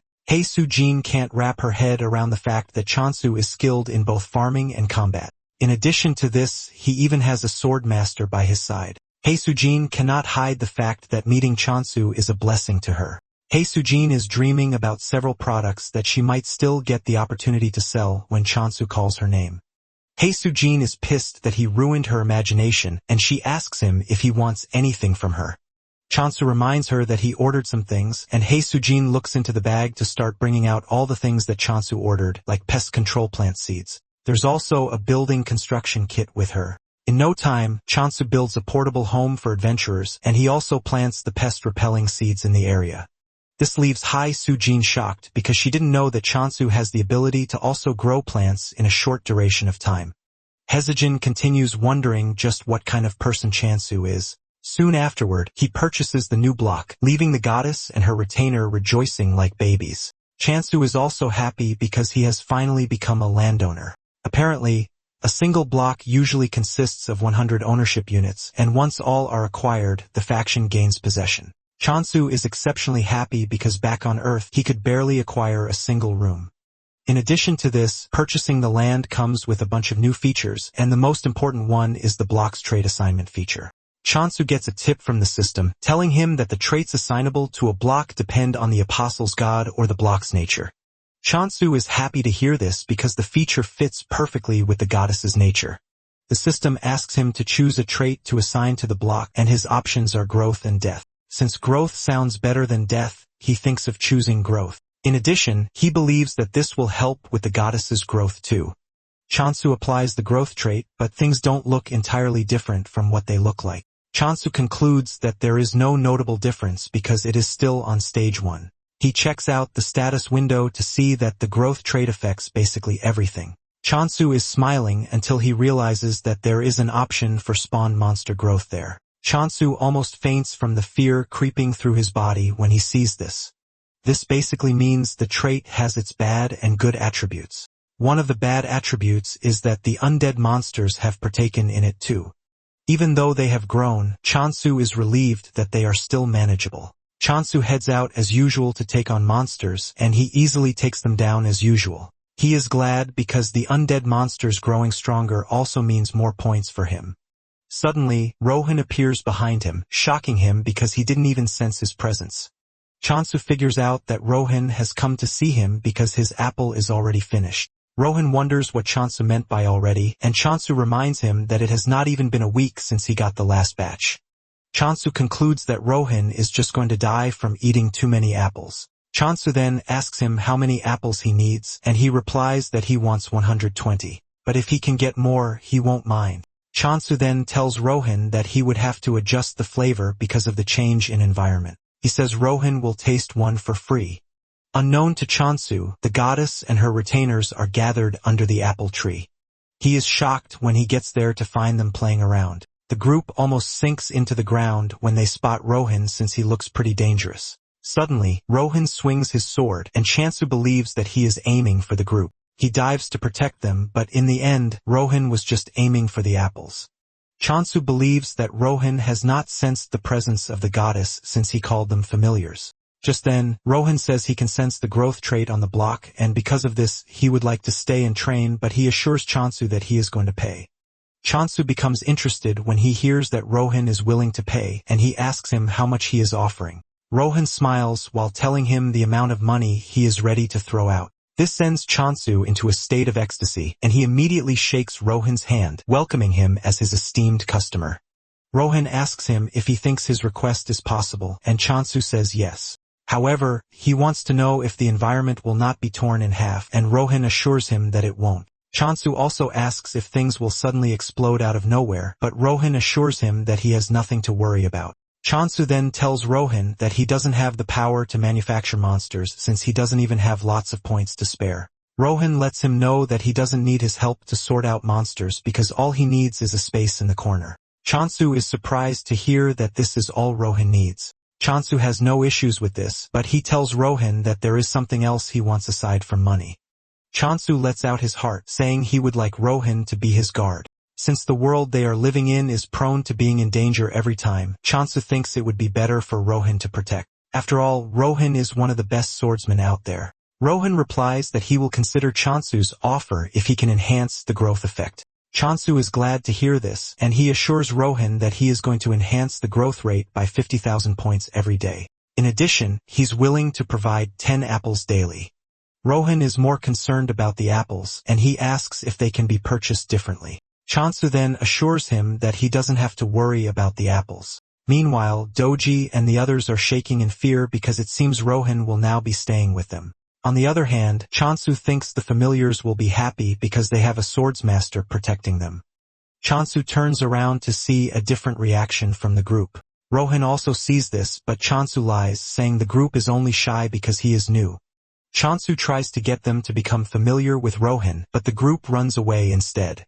Chansu cannot believe his eyes, but he moves past the embarrassing moment to tell Rohan his first request. Later on, the two are inspecting the other block when Rohan senses something behind the brushes. They walk over to check it out, only to find a cat lying there. Chansu is surprised because he wasn't expecting any other animals like Hamstel to be in the area. Because of how relaxed the cat looks, Chansu believes that it is not dangerous. And before Rohan can stop him, Chansu walks up to the cat to pet it. The cat wakes up to see an ugly face standing over it, and it jumps away like it just saw a ghost. The cat hisses at Chansu, which almost sends a chill feeling down his spine. The status window then informs Chansu that the cat is actually the Apostle of Negation, and it has declared war on his block. Chansu is shocked that the Apostle declared war on him just because he patted it a bit. With tears in his eyes, he asks Rohan if the cat is the Apostle of Negation because it has declared war on him, but Rohan believes that the dude is saying trash. Chansu suspects that the cat is mad because he was touched without permission. Chansu walks over to the cat to try to settle their differences while wondering why he has to fight a little cat. Just then, Rohan shocks him, telling him that he won't be fighting the cat. Rohan says the apostles he will be fighting will appear through the block's border very soon. Surprisingly, Rohan says they will be human. Chansu is shocked to hear this because it was easy for him to kill monsters, but humans are a different story. As if Rohan knows what he is thinking, he tells him that he is free to kill Negation. Rohan lets Chansu know that they have the option to resurrect at the temple. Chansu is shocked to hear this, and he asks Rohan if he is talking about a checkpoint, and Rohan says yes. Chansu considers this an unfair advantage because he and his group don't have the luxury of just getting a second chance if they mess up. Negation apostles, on the other hand, can act recklessly and not suffer the consequences that come with it. Chansu is hyped for the battle since he is at a disadvantage, and he asks Rohan if he is going to help him with the battle ahead. Rohan replies that he is willing to help if he can. Just as predicted, a group of negation-loyal monsters and human apostles appear on the block. One of them holds a megaphone in his hand, and he makes a loud announcement telling Chansu to show himself. At the alchemy headquarters, Haesujin has taken the ostrich tail sap for examination. She is thinking about just how impressive Chansu is. She believes that Chansu is strong the way he is with the help of an artifact. Apparently, an artifact is a divine item that is created for those close to a god. Sometimes it is formed from remnants of a dead god, which in turn grants the user the opportunity to use the god's power. After thinking this through, Haesujin doesn't think Chansu is using an artifact because they are hard to use unless they match the deity's nature. Haesujin is thinking about the future possibilities of things when Unsu rushes into the room. Haesujin is shocked and even more shocked when Unsu starts walking toward her. Unsu has the ostrich tail sap with him, and he screams at Unsu asking him where he got the sap from. The question shocks Haesujin, but without a doubt, she knows that something crazy is about to happen again. Back at Chansu's block, the apostles urge him to step out before they get tired of searching for him. Unknown to them, Chansu and Rohan are hiding in the nearby bushes. Chansu wonders why the dudes are acting recklessly, and he asks Rohan if he thinks this is because they can resurrect even if they die. Rohan confirms this, saying they are probably acting that way due to the chances of getting resurrected. Even though they have little time to engage the enemies, Chansu is relieved to have Rohan at his side. He is basically putting all of his faith in Rohan. Just then, Chansu steps out of his hiding place, holding his sickle. The apostle stares at Chansu like he is some kind of weakling, and he tells him to bring him apples. Another dude makes fun of Chansu, telling him that he is outnumbered and that he has no chance against them. However, the team starts getting nervous because they can't see Chansu do anything, which is pretty weird. After some minutes of silence, Chansu finally speaks out, telling the apostle that he is nothing but trash, and that he is not worth worrying over. Chansu is confident that he has the swordsmaster backing him. And before the negation dudes will have to get the chance to do something crazy, Rohan would have dealt with them. The apostle is pissed by this, and he gives Chansu one more chance to surrender the emperor apples. Chansu retorts, telling him to head to the department store if he really wants to eat apples. The apostle is overtaken with rage because of Chansu's big mouth, and he asks him if he can handle the consequences of his arrogance. Chansu further breaks the dude's ego by telling him to go ask his mother all the trash questions he is asking him. Chansu's words hit the dude at the spot where he wants, and he angrily tells his subordinates to kill Chansu. At the alchemy office, Unsu is pestering Haesujin about where she got the sap. Haesujin feels like telling him, but she mentions that customers' information is confidential. Unsu then tells her that he only asked because of the labor fee. Unsu comes clean, saying the ostrich tail sap that Haesujin brought has a higher purity percentage than the regular ones, which is always hard to maintain their purity level. Unsu brings out a contract sheet and hands it over to Haesujin, asking her if she can continue supplying them with the sap. Haesujin replies that she might have to ask the cultivator first, and Unsu suggests that they sign a provisional contract. Unsu is happy to hear this, and he lets Haesujin know that whoever is responsible for the SAP will always be welcomed to the alchemy department. Back to the standoff between Chansu and the negation apostles, the lead apostle notices that Chansu is pretty calm for someone who is outnumbered. He wonders why Chansu is so confident, and on the other hand, Chansu is thinking of how he is going to take down the skeletons approaching him. As the skeletons rush toward him, Chansu activates the mass decapitation skill, and he wipes out the entire skeleton team in one fell swoop. The apostle is surprised to see his subordinates flying in the air like they are feathers. Chansu piles on the misery by telling the apostle that his subordinates are quite weak. Chansu stands above the bones, asking the apostle if he is ready to surrender. However, the apostle is not about to lose to some derated farmer. The apostle brings out an orb, and using the orb, he summons a giant monster called Heracles. Heracles looks absolutely terrifying with a lion's head attached to his left shoulder. Instead of running off in fear, Chansu still finds a way to trash-talk the apostle, telling him that he is very bad at giving names. The apostle laughs at Chansu, telling him that he is about to regret his actions because Heracles is a weapon worth lots of money. The apostle then orders Heracles to go after Chansu. Heracles swings his giant punch, but he easily dodges it. Before Heracles can make another move, Chansu swings his sickle at him and sends him to the heavens in just one strike. Heracles crashes to the ground, shocking the apostle, who was already boasting of how strong Heracles is. The apostle cries in pain, saying Heracles is a monster he has been putting together for the past 10 years, and Chonsu took it down like it's nothing. The apostle then turns to his subordinate, Soi, a fourth-generation apostle, to scold her for not joining the fight. Soi reminds the dude that he was the one who confidently went after Chonsu, and she doesn't see any reason why he should complain after getting hooped by a farmer. Soya tells the dude that she's willing to get her hands dirty, but she will be getting extra fees. After all, her role was to guide the way and nothing else. Chonsu is smiling and getting excited about the whole thing until Soya turns her gaze at him, and her eyes turn red. This is when a tip comes in, telling Chonsu that Soy uses the skill called Negation of Life, which places a curse on the target. The system doesn't sugarcoat how dangerous the skill is, and before Chonsu knows it, he has fallen under Soy's skill. The annoying dude starts laughing when he realizes Chonsu has fallen for Soy's trap. He tells Chonsu that he is about to witness what happens when someone crosses the negation. Soy screams at the dude, telling him not to forget the real reason why they came in the first place. The dude quickly gets a move on to try and find the apple tree, but he promises to get revenge for his broken creation later. As he dashes through the woods, he can smell the apples in the air, and he figures out that it is just a matter of time before he gets there. Suddenly, he notices a faint movement behind him, but when he turns around, he sees no one. He is left in confusion as he doesn't know where the person is. Suddenly, Rohan appears above him, and thanks to Rohan being a popular swordmaster, the dude recognizes him. However, this doesn't do him much help as Rohan cuts him down. Meanwhile, Chun-Tsu suddenly opens his eyes to find himself back on Earth. The last thing he remembered was fighting the negation, but he had suddenly appeared somewhere else. He realizes that things appear to be totally different from what he knows. Just then, he hears his parents call his name from behind. He turns around to see that his parents are actually standing there, and his face lights up in joy as he rushes toward them. He jumps into their arms and hugs them tightly as tears roll down his face. Chonsu cries out loudly, asking the two where they have been so far, and he begs them not to go anywhere again.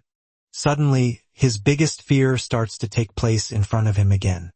His parents push him aside, and they walk away as he screams, begging them not to leave. Chonsu screams out in pain, but suddenly, Rohan pulls him out of the weird dream he is having. He tells him that he is suffering from Soy's trick and what he saw wasn't real.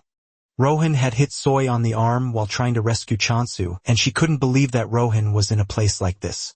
Soy crashes to her knees, and Chonsu angrily goes after her with his sickle, ready to punish her for making him cry.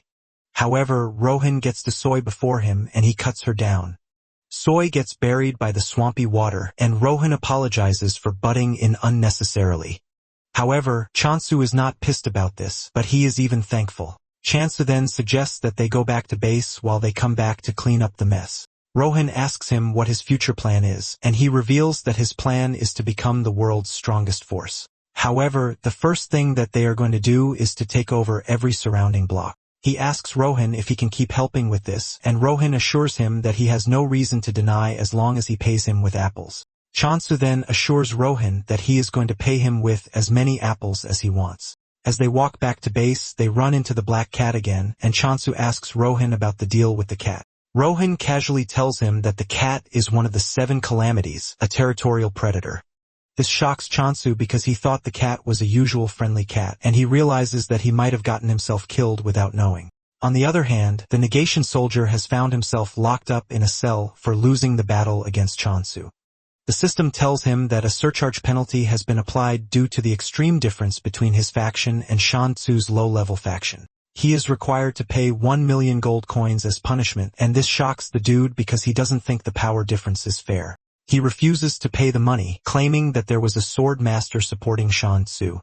The system then recognizes the dude's refusal to pay as an inability to repay the required debt, and would be transferred to negation. The dude sees this, and he freaks out, urging the system to come back because he is now ready to pay. Just then, he is dragged out of his cell by the undead monsters. And to make his situation worse, a scary negation apostle, Manhwa, shows up. She tells the dude to carefully explain what happened if he doesn't want to suffer a fate worse than death. The dude tells Manhwa that he found the cultivation site for the Emperor's apple. Dan believes that the dude is lying to save his own skin, but he swears it, saying Rohan was the one who disrupted his plans. Dan still doesn't want to believe this because she is well aware that the reparations wouldn't have been set too high if Rohan had fought alongside Chansu. The dude continues telling Dan that he is telling the truth. He mentions that Soy was defeated too, and this comes as a surprise to Dan. Dan then stands up from where she is sitting, and she walks toward the dude. The dude almost loses his little manly ego as the scary lady walks up to him. Danha then tells the dude that they can't hold Soy accountable, which means he will be the one to suffer the consequences of their failure. Danha smiles evilly while telling the dude that she has a proposition. She grabs the dude's head and puts him under a contract that will make him a prisoner until he fulfills her wishes. She tells the dude to head to the cultivation site and start working on it. The dude argues that this is impossible, but Danha threatens to turn him into an undead if he doesn't cooperate. She lets him know that the only way he is getting out of this mess is to find a way to infiltrate the apple cultivation site. On the other hand, Chansu is still freaking out when he hears that the black cat is one of the 7 calamities. Chansu asks Rohan if they are going to be fine, and he lets him know that they would be dead already if the cat wanted them gone. Chansu then asks what would happen if the cat actually wanted to do something bad, and Rohan lets him know that the cat would simply devour their territorial rights. Chansu panics when he hears this because he doesn't even think territorial rights are something that can be eaten. Chansu rushes to check the system, and he realizes that it can actually be eaten, but he is glad that the cat has not decided to eat it yet. Chansu then demands to know why the cat is there, and Rohan reveals that the cat is there for catnip. This leaves Chansu surprised again because the monster is not a real cat, which begs the question of why it is going after catnip. Rohan then points out the fact that the cat has shrunk, and Chansu uses his blessing of abundance to help the cat. The cat rolls around on its back, urging Chansu to touch it, and when he does, he realizes that it is different from touching Hamstel because the cat is big and fluffy. Nonetheless, Rohan doesn't want to get carried away because he knows the cat is pretty dangerous and might easily end him if it wants to. Just then, it dawns on Chansu that the cat has been with them for a while, and it would be nice if it had a name. After so much deliberation on what to name the cat, Chansu finally settles for Night Sky. The cat stares at Chansu demanding to know why he picked Night Sky, and Chansu mentions the cat's attributes that made him choose the name. Suddenly, Chansu gets the notification that he has won the war and he has been given a compensation of 1 billion. Chansu is still celebrating this when he gets another notification, telling him that Negation has requested negotiations. Apparently, until they are done with negotiations, the loser will be retained as a prisoner. Chansu freaks out in pain, demanding that his 1 billion is returned to him, but there is nothing he can do about the situation. Later that night, Chansu makes a vow to the goddess while she is sleeping, assuring her that he is going to make abundance the greatest power in the world because thanks to her, his life has gotten much better.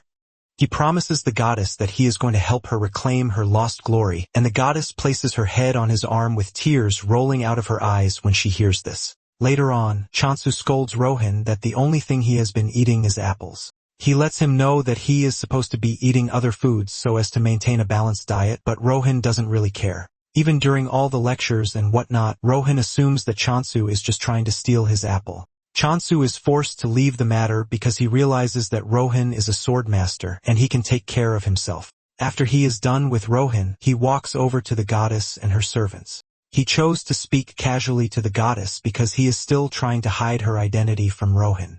The goddess subordinates freak out when they hear this, and they start yelling at Chansu even though he can't hear them. They believe that he is acting all cool thanks to the fact that he has been earning points for them.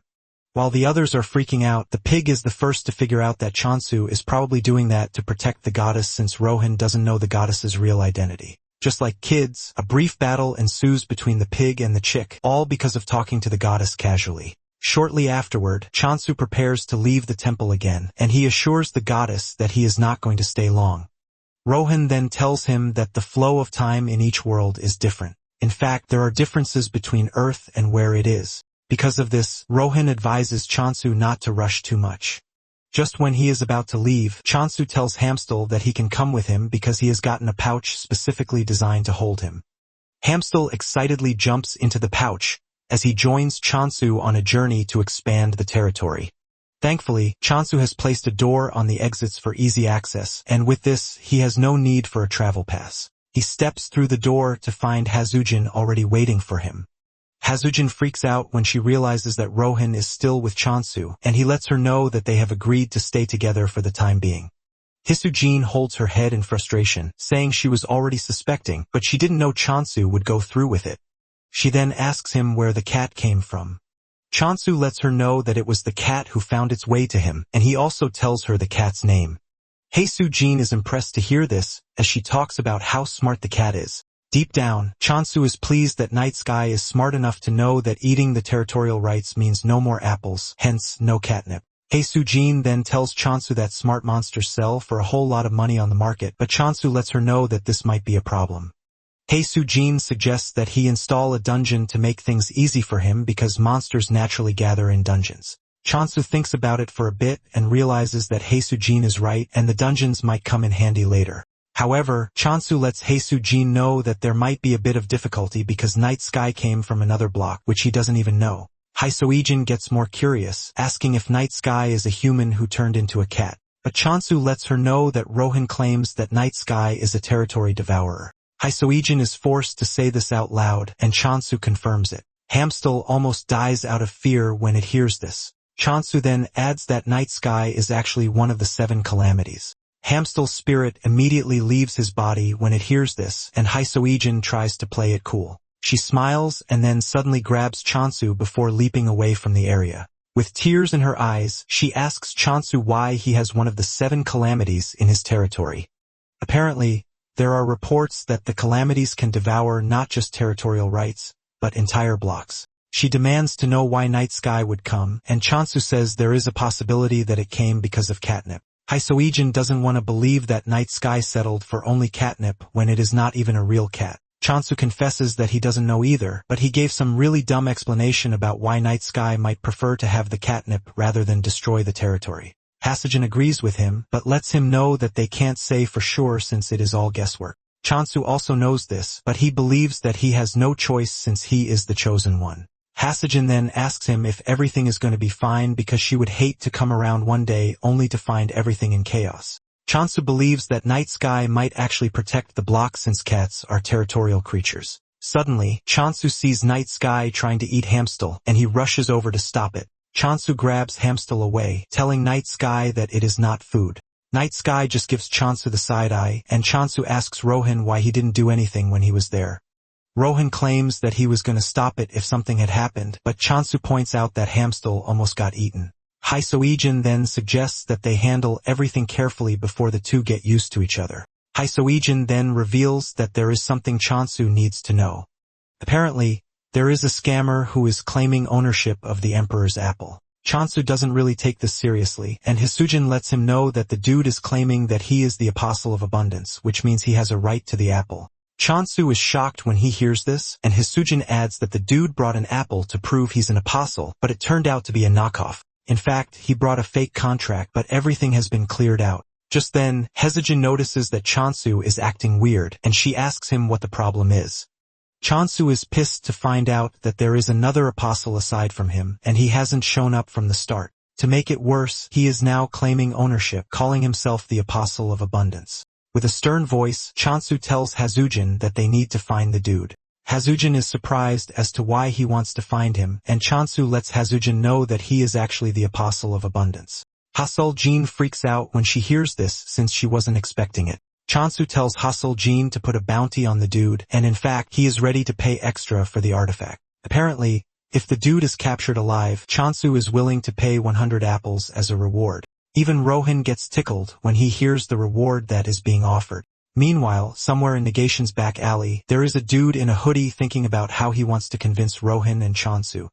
He walks into a shop, and the light comes down on his face to show that it is the Negation soldier, Kim Yoon-hook. Apparently, he is a regular customer at the shop, but the shop owner already knows that he is a broke-ass. Yoon-hook gives the shop owner a list of things that he wants, and in exchange for them, he is forced to give out the last prize stone that he has.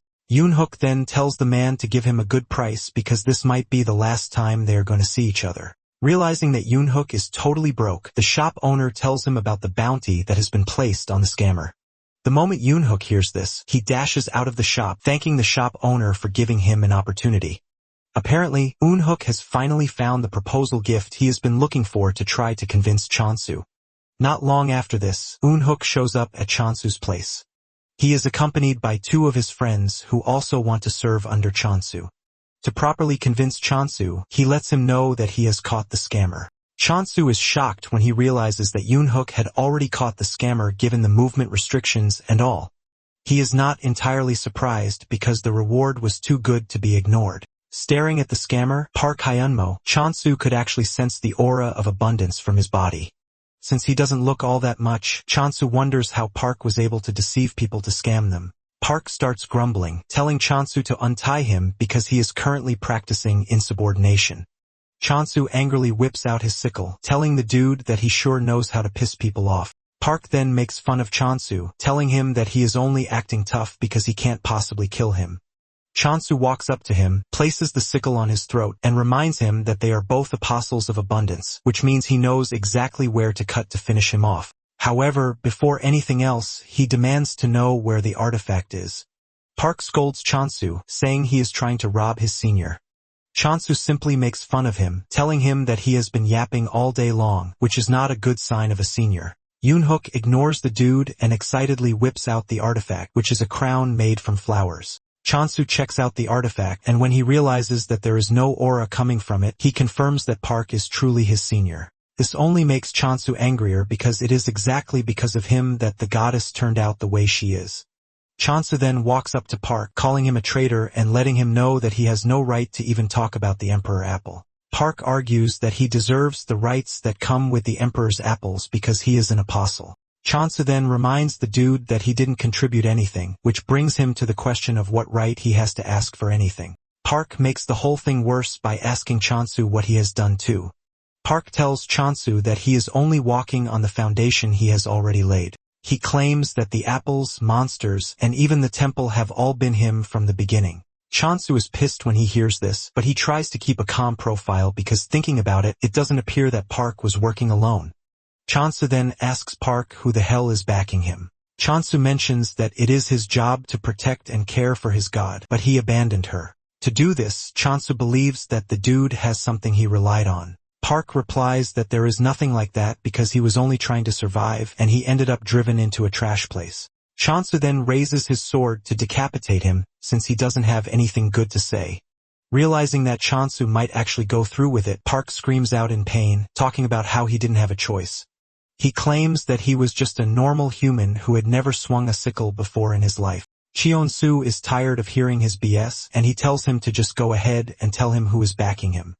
Park replies that he doesn't know because they only promised to give him money for life and he followed. However, he got tricked and the money never came. Chonsu is surprised to hear this because the dude is basically useless at this point. Park starts begging, telling Chonsu to forgive him because he would not do such a thing again. However, Chonsu lets him know that it is already too late and he hits him on the head to knock him out. Chonsu wants to kill him, but he still can't imagine himself hurting a real person even though it is a game world. Suddenly, he gets an invite from the god of negation, asking him to convert because if he becomes his apostle, he can easily kill Park. Chonsu cannot believe that negation is stalking him. Chonsu then asks what would happen if he killed Park who was in the same faction as him, and Yoonhook tells him that it is a taboo and might get excommunicated. Negation then uses this opportunity to start disturbing Chonsu with more offers, but Chonsu rejects everything. Negation is so desperate that it even suggests that Chonsu take a month's break. Chonsu is forced to scream out that he is not interested. Chonsu then figures out that Negation is connected to him somehow, which is why he is able to send messages to him the way he wants. Since Yoonhook is begging to be hired, Chonsu gives him his first task, which is watching over Park. Not long after this, Chonsu returns to the temple with the artifact of abundance. Chonsu lets the goddess know that he is there to return what originally belongs to her, and the goddess doesn't want to take it. However, Chonsu lets her know that she can because he is doing fine even without the artifact. The goddess finally takes it, and this emits a bright light that leads to a divine transformation. Chonsu watches in shock as the goddess transforms from the platform into a young girl. Her subordinates jump up in joy because the goddess has finally gained her powers. Chonsu is shocked when he sees this because he didn't believe that he was standing right in front of the goddess. Chonsu smiles because he never thought he would see this day. Just then, the goddess appoints Chonsu as the chief apostle, which gives him the power to manage other apostles. Chonsu is surprised because he didn't know that a function like this actually existed. Chonsu immediately makes the decision on Park since he can't kill him. Chansu wastes no time demoting Park to a servant, ultimately stripping him of his apostle title. The goddess is left in shock, and so are her subordinates. This is also when it dawns on Chansu that the title of chief apostle is gone. He notices the goddess's reaction, and he realizes that the goddess must have really cared, but he somehow messed things up. Just then, the goddess starts transforming back into her plant form. Chansu kneels in front of the goddess, apologizing to her, but he lets her know that it is not advisable to keep a traitor in their midst. Chansu then assures the goddess that he is going to grow their influence further, so she has nothing to worry about. The goddess is happy to hear this, and she grants another skill option for Chansu. He gets the option to pick between the communication skill and the health abundance skill. Chansu is surprised to see this because the goddess is basically overworking herself at this point. Nonetheless, he decides to check it out. Meanwhile, the chick is pretty mad that Chansu is excommunicating people when they barely have any apostles. Thankfully, the pig is there to hold it down. The chick stares at Chansu, hoping that he will pick the communication skill, so that they can avoid situations like the one that just happened. To their dismay, Chansu picks the healthy abundance option even though he has no idea what the skill does. He just assumes that it is a passive skill that makes one healthier as they eat food blessed with abundance.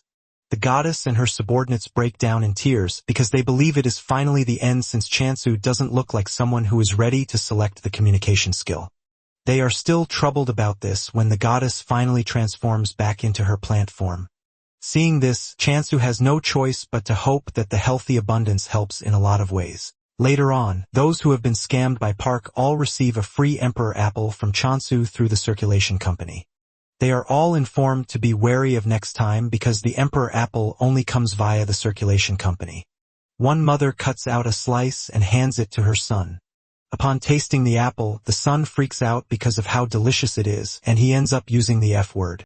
His mother believes that he is overreacting, but when she has a taste too, she has no choice but to use the F word. The woman decides that she has no choice but to brag about how good the apple is. Days later, the online community is going crazy about how good the apple is. The online posts then further increase the glaze on the apple. In no time, the rumors start to mutate into the fact that the Emperor apple is good for virility. Meanwhile, the situation is being monitored by a dude in glasses. Later on, Chansu thinks about the next plan of action. He is glad that he managed to secure all the blocks around the temple, and since Rohan is with him, he believes that everything should be fine. Not long after this, Hae-Soo-jin shows up to tell Chansu that they have a problem. She lets him know that there is a new rumor about the Emperor's apples. Chansu doesn't think it's that serious since the apples have turned into a cure-all apple. However, he freaks out when he hears that the rumor is about virility. He realizes that this is not a simple statement since the earth is already losing its vitality. Basically, the issue of virility was a serious one that some people even died from eating a snake's gallbladder thanks to how desperate they were. Hae-Soo-jin then asks him if he is pretty sure that there are no actual effects coming from the apples. Chansu then mentions that there are a few who claim that they are seeing results, and this includes Rohan. Chansu believes that this is basically because they feel better. And in addition, he didn't even add any special virility boost effect to the apples. Chansu then suggests that they grow a fruit that is actually good for virility if they are trying to avoid backlash. Hae-Soo-jin agrees with him, saying this is a good idea. They obviously do not need marketing for it again because it has publicized itself already. However, the question of which crop is going to work remains. The question in Rohan suggests that they use wolfberries. Chansu is surprised to hear this because he believed that Rohan only cared about apples. Since Rohan suggested wolfberries, Chansu decides to go with that, and he mentions that they are going to need workers. Fortunately for Yoonhook, his chance finally came, and he assures Chansu that he is going to work really well.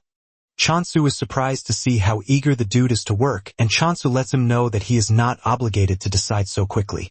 In addition, he lets him know that he is not forcing him to participate either. One of Yoonhook's friends then asks Chansu what it is that they are planning to cultivate. Chansu reveals that it is wolfberries, and the dude immediately goes on his knees, begging Chansu to take him in.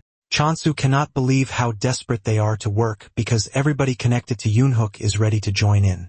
At this point, Chansu assumes that the group has issues. Not long after this, Chansu invites Hae-Soo-jin, and he gives her a basket of the wolfberries that have been cultivated to tackle the virility issue. In fact, Chansu has created a pill that would induce potency in just 30 minutes. Hasujin is blown away because Chansu was able to create something like this in a short space of time. Chansu is a bit embarrassed because this is the first time he will be using the blessing of abundance to actually boost a specific body function. However, he was able to discover the method thanks to a dude who is an expert in pleasure relations. Chansu then tells Haesujin that they might see a wider variety of medicines being released for a while, and he urges Haesujin to verify the safety first. Haesujin looks absolutely invested as she assures Chansu that she is going to make sure she turns every one of the wolf berries into gold. Chansu smiles, telling Haesujin that he would be counting on her. Deep down, Chansu is eager to see what kind of news the wolf berries will bring this time around. Haesujin returned to the office. She started thinking of a way to get people to buy the berries, and her option was to make them think with their lower body rather than their heads. She decides to brew it and package it in bottles, believing that it would make it sell better. After brewing it, she drinks it in front of her boss, and he asks her how it tastes. She replies that it's savory and even has a faintly sweet taste. She mentions that it is easy to drink just like water. She then urges her boss to have a drink, but he is scared to do so. However, she manages to convince the dude to gulp up the rest of the bottle. After he is done drinking, he lets Haesujin know that he might not be able to testify about the effects, but he can surely say the flavor is decent. After this, Haesujin tells her boss that she has to leave. Apparently, she is heading to a peculiar place, which isn't the alchemy office, by the way, since they are the ones who generally certify medicinal items. Haesujin then makes her way to the only block that has been configured to remain dim even during the daylight. This is a scenery that would cause some to feel lonely, ultimately desiring partners. Staring at the environment, Haesujin realizes that all the people he is staring at are potential customers. This is basically because the happier they become, the more she sells. Haesujin then makes her way to the Temple of Purity, which is in the middle of it all. She meets the receptionist, and she states her business to her. She lets her know that she is there to obtain certification for a stamina booster, and the lady asks her to follow him to the reception room. As she walks through the hall, Haesujin is blown away by how everything is laid out. Apparently, the Temple of Purity has taken over the adult market, which is weird because lust or carnal should be the ones controlling everything. When the apostle checked out the wolfberry tea, he handed Haesujin the certification, saying it is actually effective for functional improvement. He urges Haesujin to maintain the tea's concentration. He then talks about the pill and the fact that it was slightly lacking. Haesujin asks him what the issue is, and he lets her know that wolfberries are excellent ingredients, but they need to be combined with other components. He suggests that they cultivate the other ingredients alongside the wolfberries to increase the efficacy. He tells Haesujin that she is free to supply the ingredients if she's having difficulty getting the right mix. However, this would mean that the stamina booster would be sold under the Purity brand. However, he lets her know that whatever she chooses is fine by him. Haesujin is surprised to hear how confident the apostle is, and she reminds him that she might end up having a formidable competitor. The apostle then tells her that they don't really care about this because they are always in search of new and powerful stimulation. He mentions that they started producing it themselves because there weren't enough people providing sufficient stimulation. However, the existence of a capable producer is always welcome. When Haesujin recounts this mission summary to Chansu, he freaks out because he realizes that Purity guys might be an insane bunch. Apparently, it is a taboo for those in the Purity clan to make love, which is why they grow by enduring their passions. In fact, they started seeking stronger simulations for their training. Purity was able to take over the night market, and even though they are a small faction, they ended up securing a solid economic and military power. Haesujin tells Chansu that it would be beneficial for them to get certified by Purity directly, but at the same time, entrusting the manufacturing to them is also a fine choice. Haesujin then shows Haesujin the ingredients that were requested by Purity. Haesujin takes a look at the ingredients and realizes that these are ingredients that he is seeing for the first time. Chansu then asks Haesujin if she is selling the wolfberry tea, and she confirms this, saying she even wants to supply all hotels located in Purity too. Since they have achieved their goal, Chansu suggests that they develop the stamina booster slowly. Chansu believes that everything has come to a calm state until he gets a visit from the Legend of Purity. This is a man who has not engaged in pleasure since the age of 40. This man is Park Hong-yeol, the Archmage of Purity. Apparently, he has come to see Chansu because he claims that he is on the verge of losing his manhood function, and if he loses it, he is going to be expelled from purity. Chansu freaks out when he finds out that the chances of recovery are pretty low. In the start, people saw purity as just a facade befitting the image of purity. They were seen as ones who lived an unstained life with an aura that transcended the secular world. However, the whole block was built on territorial warfare.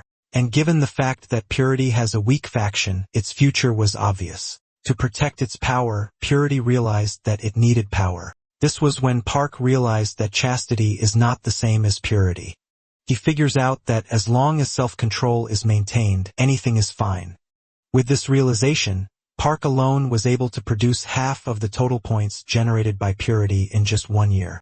Chansu is surprised to hear this, and he asks Park if the god of purity allowed him to do that. Park narrates that there were initial talks about excommunicating him, but once the god saw the points he was generating, he personally encouraged Park's method. This induced a great wind of innovation and purity.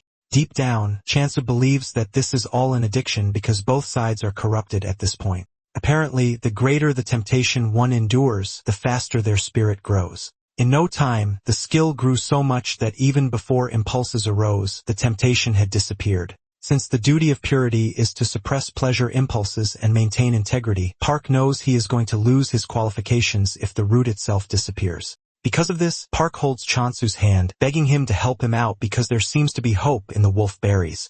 Chansu is left in confusion because he doesn't think he has what it takes to defeat a skill that has been honed for over 30 years. Park then tells him that it is not an immediate problem, so he begs him to focus on product development. Park brings out an envelope and he hands it to Chansu.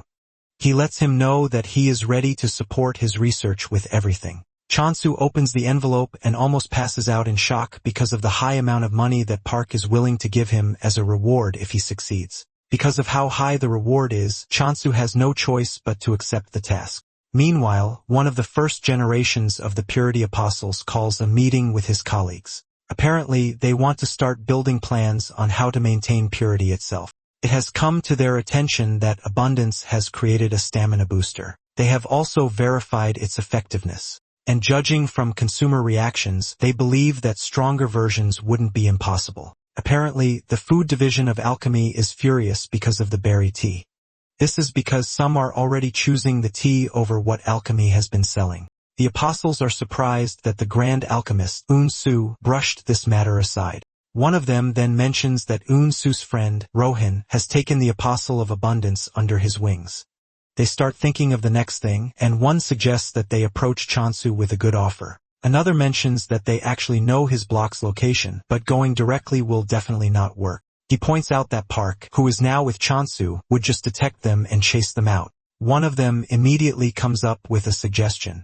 He tells his colleagues that they need to ally themselves with alchemy and draw out Chansu. Once Chansu is left alone, they kick their plan into motion. Back at Chansu's territory, he tells Yoonhook to follow him because he has something to tell him. Just then, Yoonhook spots his defeated creation, Hercules, in the distance. He rushes over to hug the headless creature because he didn't think he would ever see it again. Apparently, Chansu restored it because he figured out that Yoonhook would resent him if he allowed Hercules to rot. Since Chansu and Yoonhook will be working together, he figures out that it would be better if he raises his affection level. Chansu then asks Yoonhook if he doesn't mind that the Hercules is missing its head, and Yoonhook says no because the job he needs it for is simple labor. In fact, with Hercules by his side, he is confident that his labor output will increase by 17 times. Chansu then points out the skeleton soldiers too, but Yoonhook is not convinced that the skeleton soldiers would be of much help. However, Chansu urges Yoonhook to teach them because they might get better at it. Yoonhook reluctantly agrees to this, but says they have to or else they are just going to get in the way. Cheon-Su is actually impressed that Yoonhook can handle the skeleton soldiers, and he considers him an affectionate person. Suddenly, Cheon-Su hears a scream in the distance, and when he looks around, he sees Park chasing around the hard worker. Apparently, Park believes that the dude is the perfect person to inherit his legacy, but the dude says he is not interested because he would like to get married and live happily ever after. The dude hides behind Chansu for safety, and Chansu urges Park not to push the dude too hard. Park then asks Chansu if he is interested in inheriting his legacy, but Chansu outrightly refuses. Chansu then whips out the new pills that he just finished and he tells Park to try them out. Park tastes the two and mentions that they both fall under 32 and 33 points, respectively. This is pretty low because their target point is at least 90. However, Park tells Chansu to hold his head high because an ordinary man would have turned into a beast just by taking the pills. Chansu then asks why he hasn't been able to reach 40 points. Park lets him know that the caster's mental state affects blessings. He mentions that sometimes empathy comes before problem solving. Park then decides to show him what he means. He reaches his lower body and Chansu freaks out believing that he wants to bring out his schlong. However, Park whips out an adult book telling Chansu that he is the only one he can show. At this point, Chansu believes that the dude is crazy. Chansu is still trying to pull himself together when Hai Soo-jin shows up bringing news as usual. With excitement on her face, she tells Chansu that Alchemy has sent a dungeon subjugation request to Chansu.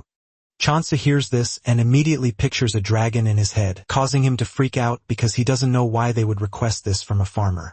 Chansu wonders why they sent this request to him since all he has is a rusty sickle, and the only skill he has is decapitation, which barely counts as one in the first place. Chansu is forced to ask Hai Soo-jin if he doesn't look like a farmer, because everything just doesn't seem right to him. Hai Soo-jin then tells Chansu that they might have called it a subjugation, but in truth, it is a gathering request to obtain monster byproducts. It then dawns on Chansu that they might want a situation where what they want doesn't spoil. Basically, whatever Chansu cuts doesn't spoil, and Chansu asks Hazujin if the target is a plant-type monster, but Hazujin reveals that it is a high-grade water spirit. Apparently, high-grade spirits need to be taken down in one blow if one wants a chance to cut off their lifeline. Basically, this is why the request is for someone with powerful firepower like a swordmaster. Chansu cannot believe that the request was sent to him since it would have been suitable for Rohan. Since Chansu is reluctant to leave the territory, he thinks of refusing the request. Chansu then tells Hezijin that he is not interested, shocking her. She asks him if he is sure that he wants to reject the offer because the reward that comes with it is quite enormous. Hezijin lets him know that he will be provided with a weapon, and after this, he gets the chance to tame a water spirit. The moment Chansu hears this, he automatically becomes interested since a water spirit is a dream item for every farmer. Hezijin then tells Chansu that it would be better if he accepts because they are currently on Alchemy's bad side. Chansu then remembers that Haseojin mentioned the wolfberry tea being overshadowing Alchemy's products.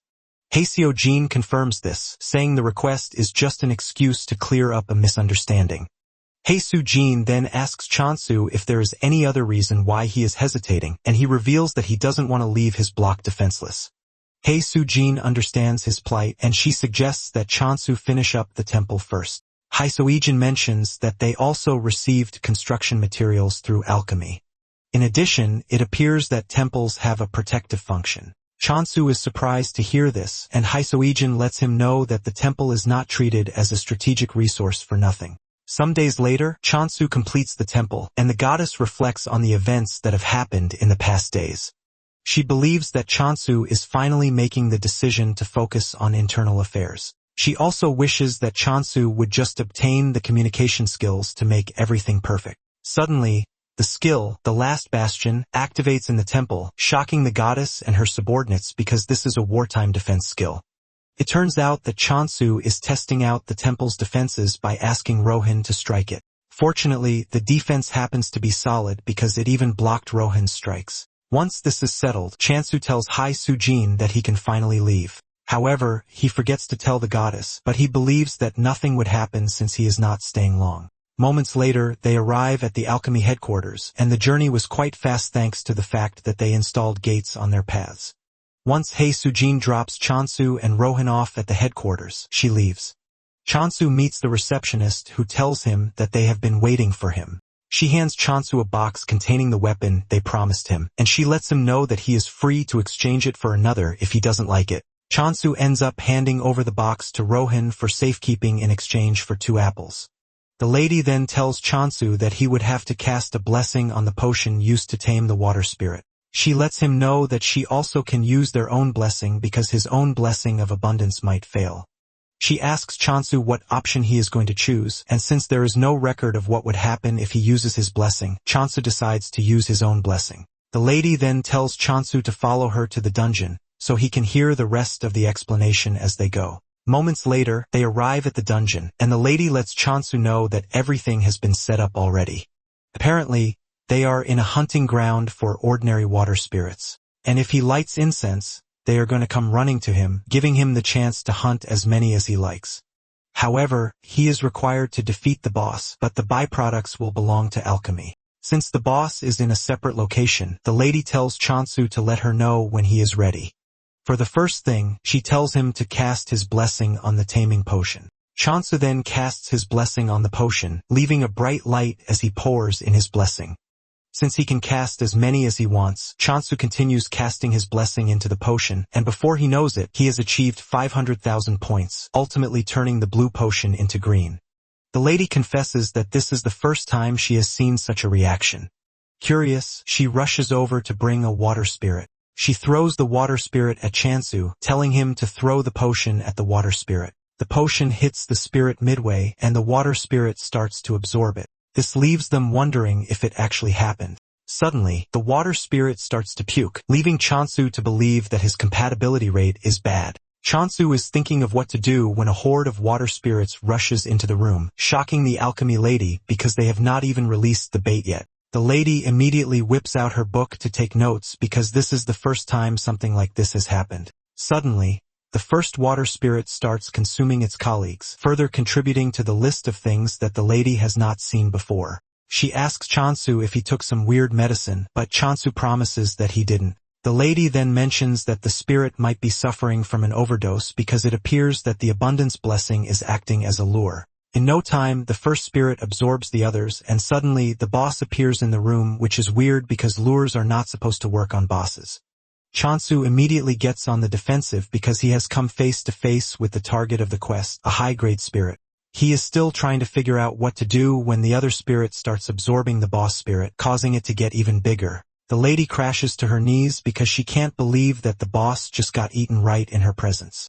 Even Chansu holds his head in frustration, wondering why they asked a farmer to clear a dungeon. To make it worse, the spirit's puking got even worse. Chansu tries to comfort the spirit, telling it that it is not its fault because he is the one who should have thought twice before throwing the medicine at it. Chansu places his hand on the spirit, urging it to let it all out because it would definitely feel better. Chansu also decides to stabilize the energy that is rampaging inside the spirit. After letting off a lot of liquid, the spirit ends up getting smaller. Chansu is about to say it is cute when it spits on his face.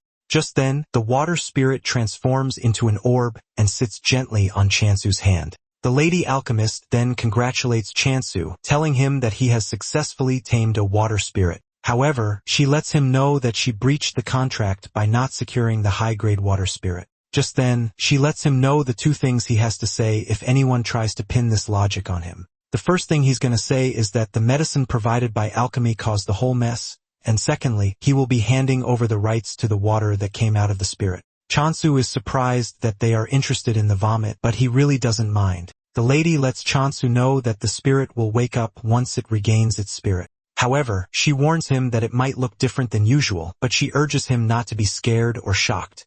Suddenly, a dude from the food department rushes into the room, declaring the whole raid a failure.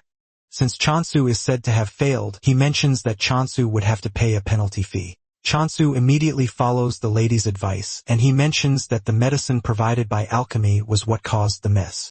The dude argues that Chansu was the one who used it wrongly.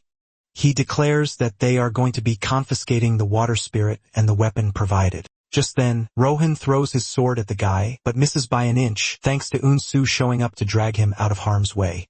The dude's eyes flash before his eyes, and Rohan mentions how pissed he is that he is making a mess of everything. Unsu tells Rohan that he should resort to greetings instead of violence since they have not even seen each other in ages. Unsu then urges the dude to leave because he has no right to be there, or else he wants to lose his dispatcher qualifications and get buried in lawsuits. The dude immediately apologizes for causing a ruckus, and he leaves. Unsu then walks up to Chansu to introduce himself to the dude.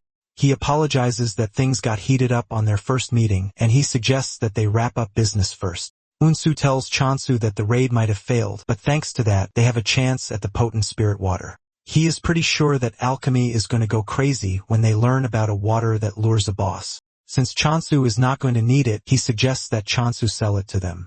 Jiansu cannot believe that they are willing to pay money for puke. Unsu lets him know that they are going to mark the rate of success if he sells it, but if he doesn't, they are not going to. Unsu has not even finished saying this when Jiansu agrees to sell it. After this, Unsu lets Chansu know that they have equipment that can make life easy for him without having prior knowledge about alchemy. Chansu has no issue with this, but he is more concerned with making medicine. He is scared that this might cause a conflict of interest like the tea. Unsu smiles, telling Chansu that they will always welcome a competitor as long as they are competent. On their way out of the headquarters, Chansu reveals that he is not Rohan's disciple. Chansu then asks Unsu if he is cool with Rohan. Unsu is confused by this, and Chansu reminds him that Rohan threw a sword at him because of him. Unsu smiles, telling Chansu that this is nothing because Rohan probably doesn't even care. Chansu then tells Unsu that Rohan is obsessed with apples. He wants to know if there is anything that can be done, but Unsu tells him to give up because there is no way to convince Rohan. Just then, a driver pulls up beside them, telling Chansu that he is there to escort him, leaving Chansu confused. Apparently, Purity was the one who sent the dude to pick Chansu. On their way to Purity headquarters, Chansu is surprised that Purity would even ask to see him. He assumes that Purity is curious about Park, who is staying with him. Upon arriving at Purity, Chansu is surprised to see that it is dark just like Sujin mentioned. Chansu steps out of the vehicle, and he is blown away by how massive and beautiful the Purity Temple is. He admits that it is different from the others, and the driver urges him to follow him so he can escort him to the reception room. Moments later, Chansu and Rohan arrive at the room where the elders are waiting. The elders apologize to Chansu for calling him out of the blue. They assume that he is tired from his journey, and they offer him tea. One of them then asks Chansu about Park. Chansu then decides that he is going to tell the truth to avoid giving false hopes. Chansu mentions that there have been no improvements whatsoever. Another elder asks him about the development of the medicine, and Chansu reveals that it is slow, but there is a bit of progress. They ask him if there is the possibility for progress, and Chansu assures them that he is going to try his best. Suddenly, the elder with glasses on tells Chansu to stop the production of the cure, shocking Chansu. In fact, they want him to drag out the completion process for the medicine. Chansu reveals his confusion because he believes that Park is important to them. One of them then tells Chansu that it would be better if he joined them since making the medicine is difficult. They let Chansu know that they are going to give him double of whatever Park promised him. This is when it dawns on Chansu that he might have gotten himself involved in a troublesome issue because they appear to be wary of Park because of his influence. Chansu then tells the elders that he is just going to ignore what he just heard. Deep down, Chansu cannot believe that they expect him to trust people who would betray their own comrades. Chansu then stands up to leave, telling the elders that he hopes they all reach an amicable agreement. One of them screams at Chansu, telling him that purity is not the way it's supposed to be. He talks about the vulgar things that the apostles are doing, but Chansu reminds them that whatever is happening is also the will of their God. Just then, one of them tells Chansu that they are going to cancel the tea certification that they gave to him. Chansu is shocked when he hears this because they pushed him into a corner. Chansu starts thinking of talking to them, but he lets them know that going back on their words would basically make purity lose its credibility. Rohan then tells Chansu that it is time for them to leave. The elder in glasses screams at Chansu, telling him that he is going to regret his decision, but Chansu tells them to do whatever they like. After Chansu is gone, the elder in glasses apologizes to his comrades, saying his acting must have been lacking. However, they let him know that he tried his best because they all chose this plan since direct harm is not allowed. Since their third method is a failure, the group decides to move to plan 4. With no one in objection, they all decide to go ahead with the plan since they are all aiming to achieve their target. Apparently, they are going to make Chansu lose focus on creating the vitality potion by diverting his focus to other things. In short, they are planning to make Chansu a hero. Not long after this, Chansu returns to the territory, and the goddess rushes over to hug him. The others are also happy to see him, and they just wish he would get the communication skill quickly so that everything can become easy. Park then asks Chansu if he had a safe trip, and Chansu lets him know that he did, thanks to him protecting the block. Chansu then tells Park that he has something to tell him, and this is the fact that the elders are betraying him. Park doesn't want to believe this because he believes that the elders are just having a minor feud. But when Chansu tells him that the elders already instructed him to stop making the vitality potion, Park almost shatters into pieces. Park apologizes for this and tells Chansu that he will leave to sort everything, but Rohan tells him that it would be better not to go. Chansu mentions that after talking with Rohan, they have figured out that the elders are just trying to delay the development of the vitality potion. Chansu says it appears that the elders have no trick up their sleeve, but he doesn't know what it is yet. Park then says the elders care about their bodies and would not do something that is dangerous. He believes that the elders might just call Chansu to apologize, but Chansu doubts this because the elders are really proud. Park then asks Chansu what he plans to do, and Chansu reveals his plan to speed up the development of the vitality potion. Suddenly, a bright light starts shining from under Chansu's lower body. Park immediately assumes the worst, but Chansu quickly whips out the source of the light, which is the water spirit orb. Apparently, the water spirit is waking up from its sleep, and when the goddess sees this, she starts wondering what her apostles have gone ahead and done again. Just then, the water spirit emerges and jumps on the ground. To Chansu's surprise, it is not what he expected because it turned out to be a slime. Meanwhile, the Purity Elder's 4-stage plan is basically to conciliate, threaten, stall for time, and then make Chansu a hero. Chansu freezes up as he tries to understand why the water spirit is a slime. Even Park is surprised because he has never heard of a water spirit being a slime. Chansu then gets close to the slime to touch it, only for the slime to whip out its squishy hands, shocking Chansu. Nonetheless, Chansu figures out that the spirit can understand them. Park then congratulates Chansu, saying it is hard to tame spirits. Just as expected, the goddess subordinates start screaming at the slime to greet the goddess, since it is the latest addition to the team.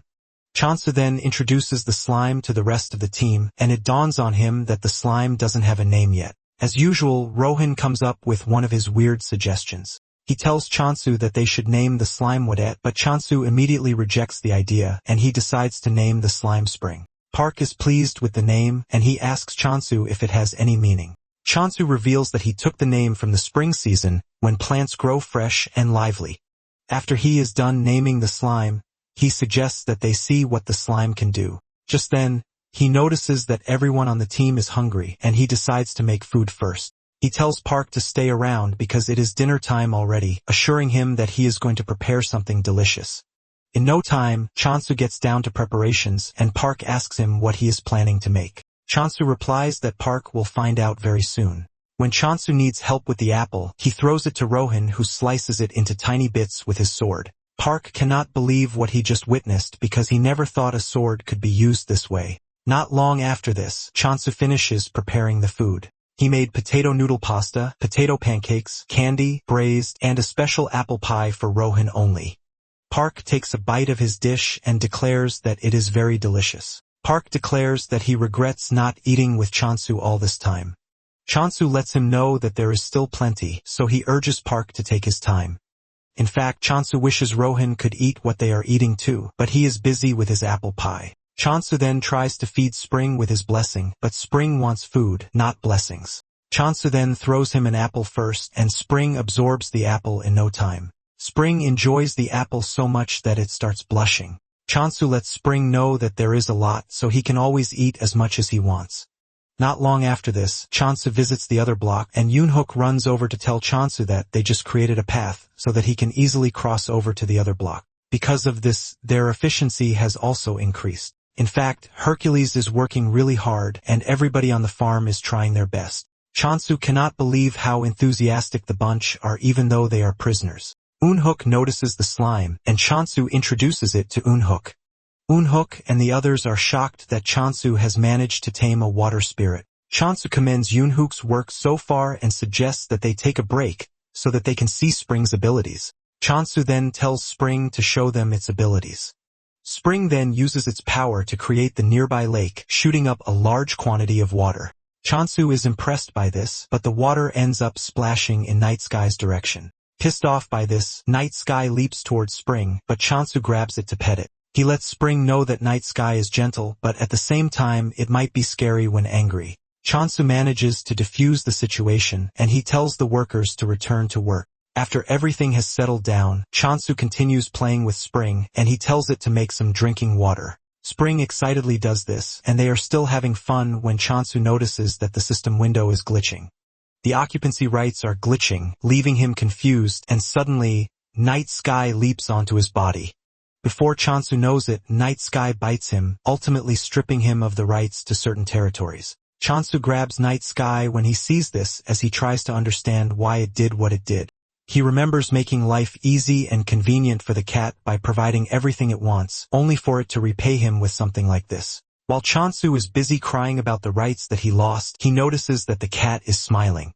Instead of overreacting, Chansu decides to calm down because he knows Night Sky is a smart creature, and there must have been a reason why it did what it did. He notices that he lost occupancy rights, but at the same time, the system window has returned to normal. Just then, Park shows up and Chansu asks him where Rohan is. Park reveals that Rohan is currently training, and he asks Chansu if something is wrong because he looks absolutely dejected. Chansu then tells him what happened, and Park screams out, asking if he just encountered an occupancy parasite. Chansu is confused by this, and he asks Park what he means by this.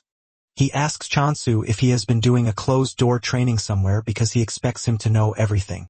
Park then explains that if a block gets infected, the moment one buys the occupancy rights to the block, the buyer also gets infected. If the infected buyer buys a right to another block, the new block also gets infected. If this process continues like that, it basically ends in total ruin. Park mentions that the infection multiplies infinitely and even stays hidden, which is why it is hard to notice if one is hidden. Park lets him know that by the time the infected knows what is happening, the infection will be complete. Chansu then asks Park what happens when a block is overtaken by the parasite, and Park reveals that the block loses its functions. Basically, buffs and debuffs disappear, and entrances get blocked. Park lets Chansu know that the blocks he has owned before would also get infected, and he urges Chansu to be careful. Chansu looks through his possessions and realizes that he still has 90 occupancy rights, which means Night Sky only ate the 10 affected rights. Chansu is glad to hear this because he is pretty sure that Night Sky would never have done that without a reason. Chansu walks up to Night Sky and provides more blessings for its home, thanking it. Nonetheless, Chansu is sad that all the blocks connected to the city are gone when he finally manages to open a path. Chansu then remembers that when he bought the occupancy rights near the city, there were other factions. Chansu then asks Park if there is an insecticide or something for the bug because he wants to know how they have dealt with the issue till that moment. Park mentions that there might be a solution, but there has not been a certain solution. Chansu then notices that Hamstel is disturbing him, and he shuns it off. Suddenly, he realizes that there must be a reason, and it suddenly dawns on him that the goddess might be the reason. Meanwhile, the goddess is currently missing Chansu because he has not been focusing on the goddess for a while. Her subordinates are comforting her when a black portal suddenly opens in the sky. A voice emerges from the portal talking about how he smells something nice that he would like to have. The goddess and her subordinates threaten the monster, telling it to leave or else it will regret it. The bird and the pig then charge toward the monster, and the goddess tries telling them to stay back because it is too much for them to handle by themselves. While charging toward the monster, the two imagine themselves transforming into their scary battle form. The two kick the monster, but they end up getting knocked down. Just when the goddess is about to sacrifice the points that Chansu has worked for, Rohan shows up to one-shot the monster. After destroying the monster, Rohan bows to the goddess, and she is surprised to see Rohan bowing to her. Rohan even sits with them, and he brings out an apple for them to eat. The chick and the pig wasted no time consuming the food. The goddess finally concludes that Rohan is a good person since he is Chansu's friend. Just then, Chansu comes rushing over, and with fear written all over him, he asks if anything happened. The chick wastes no time insulting him for leaving them alone. When Chansu heard that Rohan helped them, he bows to him, thanking him for saving them. Rohan then mentions that it was an occupancy parasite that showed up, but he cut it down already. However, Chansu lets Rohan know that he has not finished off the parasite, and this is just the beginning of their problems because the parasites will keep appearing from that moment on. Rohan is still munching on his apple, but when he hears this, his appetite vanishes.